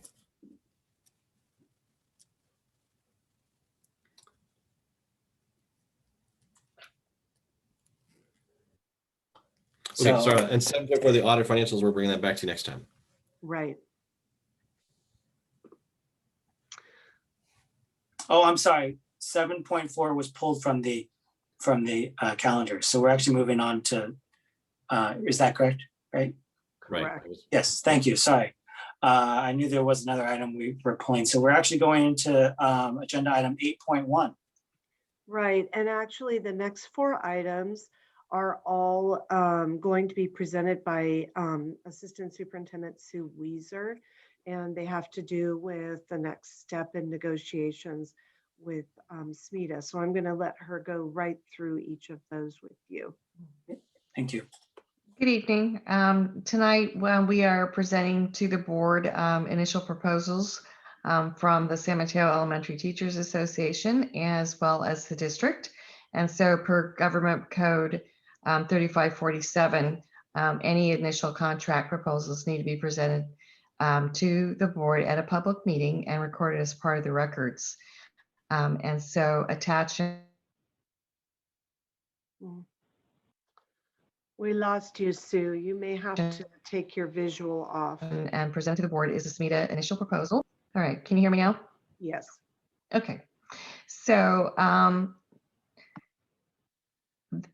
per the government code, we are required to present any initial proposals at a public meeting and record it as part of the public records. And so attached and presented to the board is the SMETA initial proposal for 21-22 reopening negotiations, and it includes a conceptual proposal for Article 5, which is related to compensation and benefits. So I respectfully request that the Board of Trustees receive SMETA's initial proposal for reopening negotiations with the district. Thank you. Any clarifying questions? If not, we can roll right into public comment. Okay. Also per Government Code 3547, the district and SMETA cannot negotiate until there's enough time has elapsed for the public to become informed about the initial proposal and have an opportunity to provide public comment. So it's recommended that the Board of Trustees conduct a public hearing to receive public comments regarding SMETA's initial proposal for reopening negotiations for 21-22.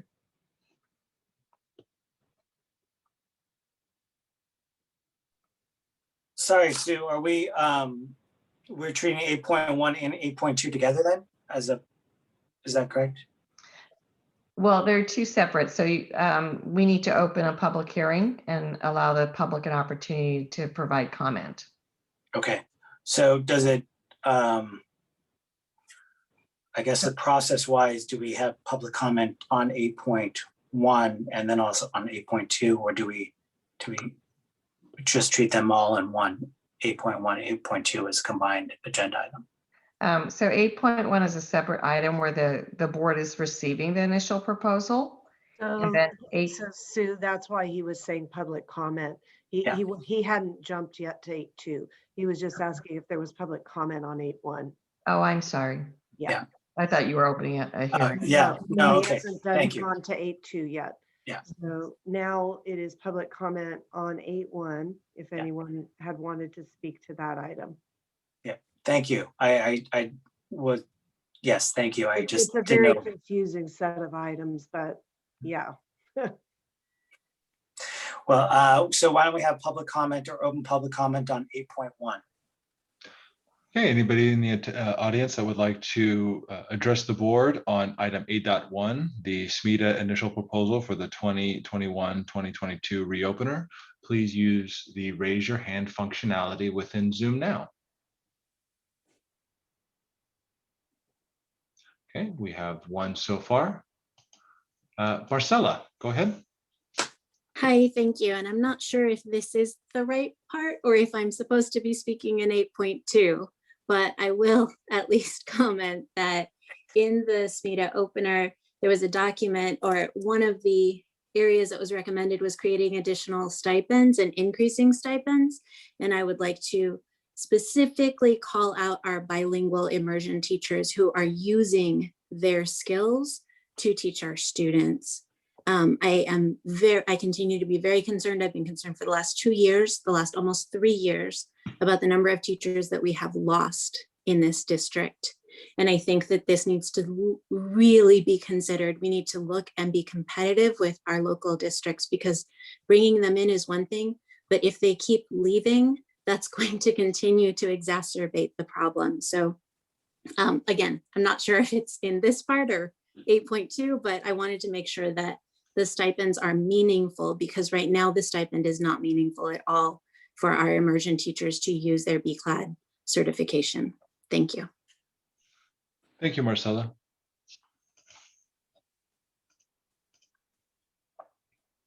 Okay, President Chin, we have no other hands for public comment on this item. Great, I'm gonna close public comment on 8.1. Does any member of the board want to provide any comments before we move to 8.2? No, no comments. Okay, now we are going to go to 8.2, public hearing. Sue, do you want to, I guess, repeat it, or do we just open it up? No, if you could go ahead and just open the hearing. I think I've Okay. already made the comment. Great. So at this time, we're going to open up the public hearing, officially open up the public hearing on the SMETA initial proposal for 21-22. Do we have any clarifying questions from the board? No. Okay, public comment on 8.2, please. Okay, anybody who would like to make public comments on the public hearing for the SMETA initial proposal for the 21-22 school year, please use the raise your hand functionality within Zoom now.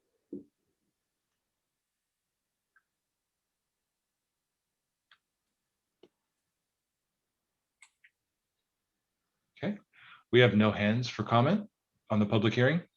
Great, I'm going to officially close public comment on 8.2. Board comments or questions on 8.2, the public hearing?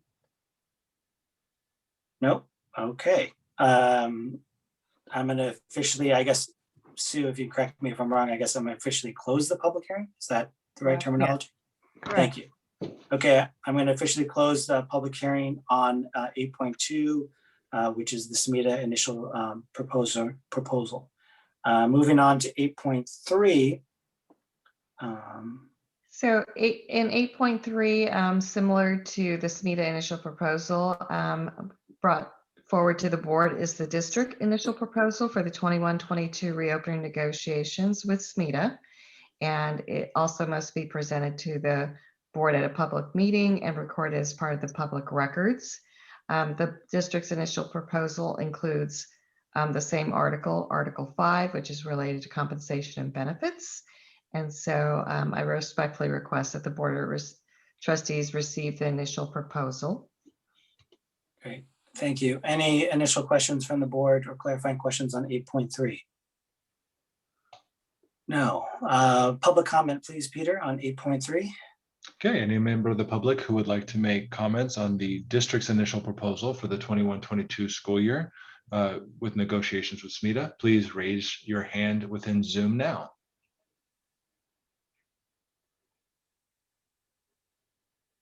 Okay, we have one. Marcella, go ahead. Thanks. All right, I wasn't sure if I was supposed to do it in 8.2, but I understand that a lot of the negotiations come from the SMETA union as a whole, and I recognize that our immersion teachers are a smaller segment of the teachers at large.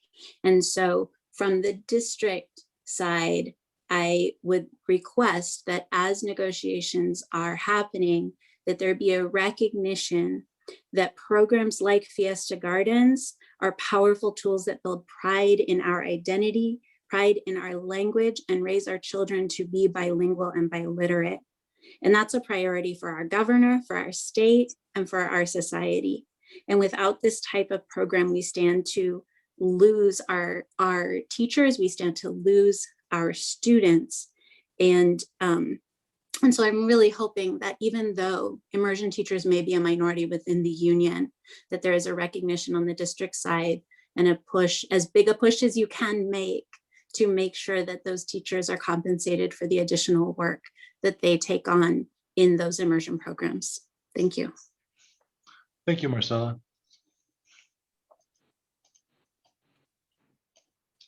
Okay, President Chin, there are no other hands for public comment at this time.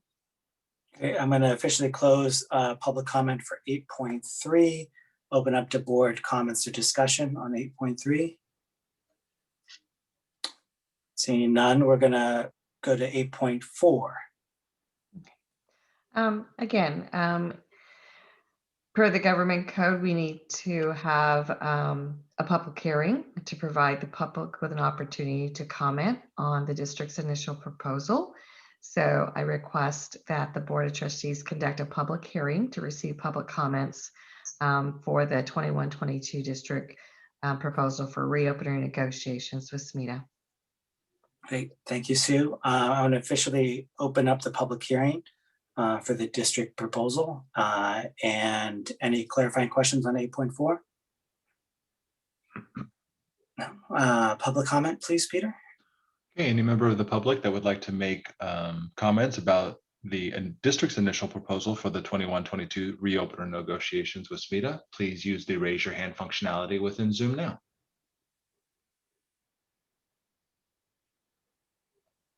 Okay, we have Marcella. Superintendent Rosas, is there a time limit on public hearings? I cannot recall. It's the same two minutes or Two- whatever. 2.5 minutes. Okay, Marcella, go ahead. I won't take up this much time, but in case it matters whether my statement was held during the public forum or during the other segment, I will make it again, which is I feel very strongly that as much as the district can prioritize our immersion teachers, specifically, I am calling out Fiesta Gardens as the Spanish immersion program when we have such a high Latino population in San Mateo. We need to maintain the integrity of that program. And I worry that we are losing our teachers possibly because of salary. So as much as the district can encourage that, that change in the contract, I would like to encourage the district to think about that. Thank you. Thank you, Marcella. Okay, President Chin, we have no other hands for comments during the public hearing of 8.4. Great, I'm going to officially close the public comment period for 8.4.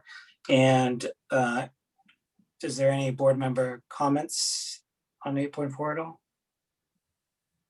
No, okay, I will officially close. Sorry. Oh, I was going to say something, sorry. Go for it, do it. Yeah, I just want to say this was something actually that we talked about briefly in one of the breakout rooms in our sanctuary task force. Just the, I hear the public comment on the immersion, but I also think it goes a little beyond that, right? Like our Title I schools, our teachers that have a lot more students that have a lot of needs. I do think it's something that we need to think about and something that we can bring into the conversation. So yeah, I'm not sure about what it would look like, but yeah, just throwing it out there. Sure, I'll follow up with Trustee Corzo's comment. I completely agree. I think, one of the main bullet points of Measure V when we approved that, when the voters approved that a few years ago, was retention and attraction of our teachers. And I think that, we've always had a hard time, whether it's our immersion program or our SDC teachers, or sometimes math and science in middle school. I think that the reality is that there are, I wouldn't say gaps, but definitely areas where we may not be as competitive as we could. And whether that's an increase in the stipend or something else, I do think we will need to look at that. So I'm sure we probably will. But, any other board member comments or questions? Okay, I'm going to officially close the public hearing on the district initial proposal for the 21-22 reopener negotiations with SMETA. And we are, assuming, Sue, you have everything you need there? I do. Thank you very much. Okay, thank you. Item number 9, board member statements and requests for future agenda items. Does anyone want to go first? Yeah, I will. And this isn't exactly a new item, but I would like to hear more about where we stand with special education earlier than when we usually do, especially in light of a year of distance learning. And I'd like to hear more than just how students in SDC are doing, but actually all students who do fall under the special education. So students receiving 504s as well as IEPs. And like I said, just sooner rather than back in June, May or June at 2 o'clock in the morning.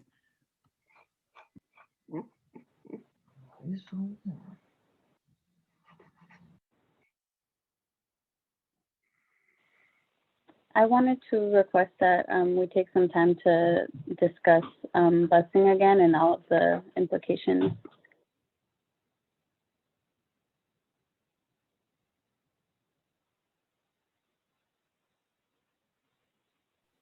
I would like to request that we come back to our resolution on school discipline and where we landed with community outreach and engagement there and kind of next steps in terms of that and SROs, et cetera.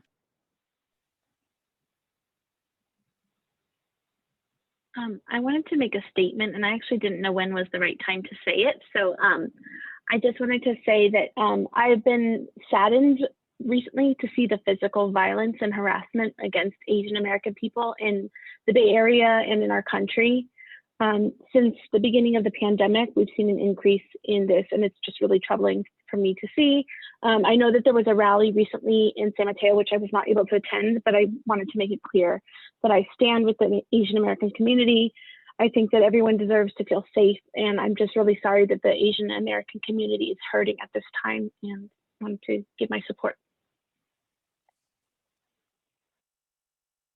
You beat me to it. Before I get to that, I was going to make the one comment is I'd love to know the schedule in terms of the public comment and community outreach from our consultant for the North Central School. I think it would be really great to understand when they would probably want our input and what the sort of outreach efforts are going on. I know that has it been a month or so since we approved their contract, maybe a little bit more. But just understanding sort of the timeline. I don't think it necessarily has to be an agenda item, but just an understanding of the timing and the dates of when that's gonna come, so we can prepare for ourselves to provide comments. Just like sorry, Dr. Rosie, were you about to say something? Oh. Just like Trustee Proctor, I'd be amiss if I didn't mention about the violence against Asians. I did attend Ashlyn So's rally. I think it was great that she was not just a youth organizing the rally, but she is a former student of ours. And I think it was really good and amazing to see her organize such an event that was held in San Mateo. There was a lot of support from a lot of people. The rally, which actually was, as much as we could, try to social distance, but I think the location itself, the starting location, was very tight. And I don't know if they expected that many people, but then we did walk along Fifth Avenue and then to El Camino, and then there was a rally with speakers in Central Park in the Oval, which then everybody was able to definitely spread out. I do think that there's an increase. I think there is something to be worried about. I think it's partly because of the rhetoric from our previous president and what has caused a lot of friction between a lot of people. I mentioned last week that I feel like it's time for our community to heal. And those were in the guise of us going back to school with teachers and students and parents in our community. But I also feel like we have now moved on and have a new administration. And I think it's time for all of us to sort of come back together. And I don't think it's just because of the violence against Asians. I feel like the Black Lives Matter movement and support there, the support that we continuously need to provide to our lower income families. I think that the overall, we as Americans have been, it's been rough the past few years. And there's been a lot of friction. And I feel like now, I wouldn't say there's a lot of hope, but I feel like, once we get past the COVID-19 and the light is at the end of the tunnel, I feel like we will hopefully all come back together as a community and heal all together. So I am optimistic that we can do this. And I think that I know we can. So I also want to support everybody, not just the Asians, but the African Americans, Latinos, everyone who's been hurting, everyone, even Caucasians who have been hurting over this last year. So with that, we are moving on to our item number 10, future meeting dates. And your future meeting dates are attached. I won't go over them, but you have them there for your calendars. Great. One note that we did want to make sure, I don't know if people know it's not on the future meeting dates, but we do have next week, there are 3 meetings for the community meetings for the superintendent search. And for anyone who wants to know those exact meeting dates and the invitations or the Zoom links, they are on our website for anyone who wants to attend. Okay, adjournment. It is 10:09. Does anyone want to make an adjournment, or should we just continue on to I our normal? motion to adjourn Thank before you Trustee- get any ideas. Yeah, thank you, Trustee Corzo. I second. Thank you, Trustee Warren, for the second. Trustee, roll call vote. Trustee Corzo. Yes. Trustee Proctor. Yes. Trustee Warren. Yes. Trustee Watkins. Yes. And I will vote yes as well. We are adjourned at 10:09 p.m. Everybody have a good night.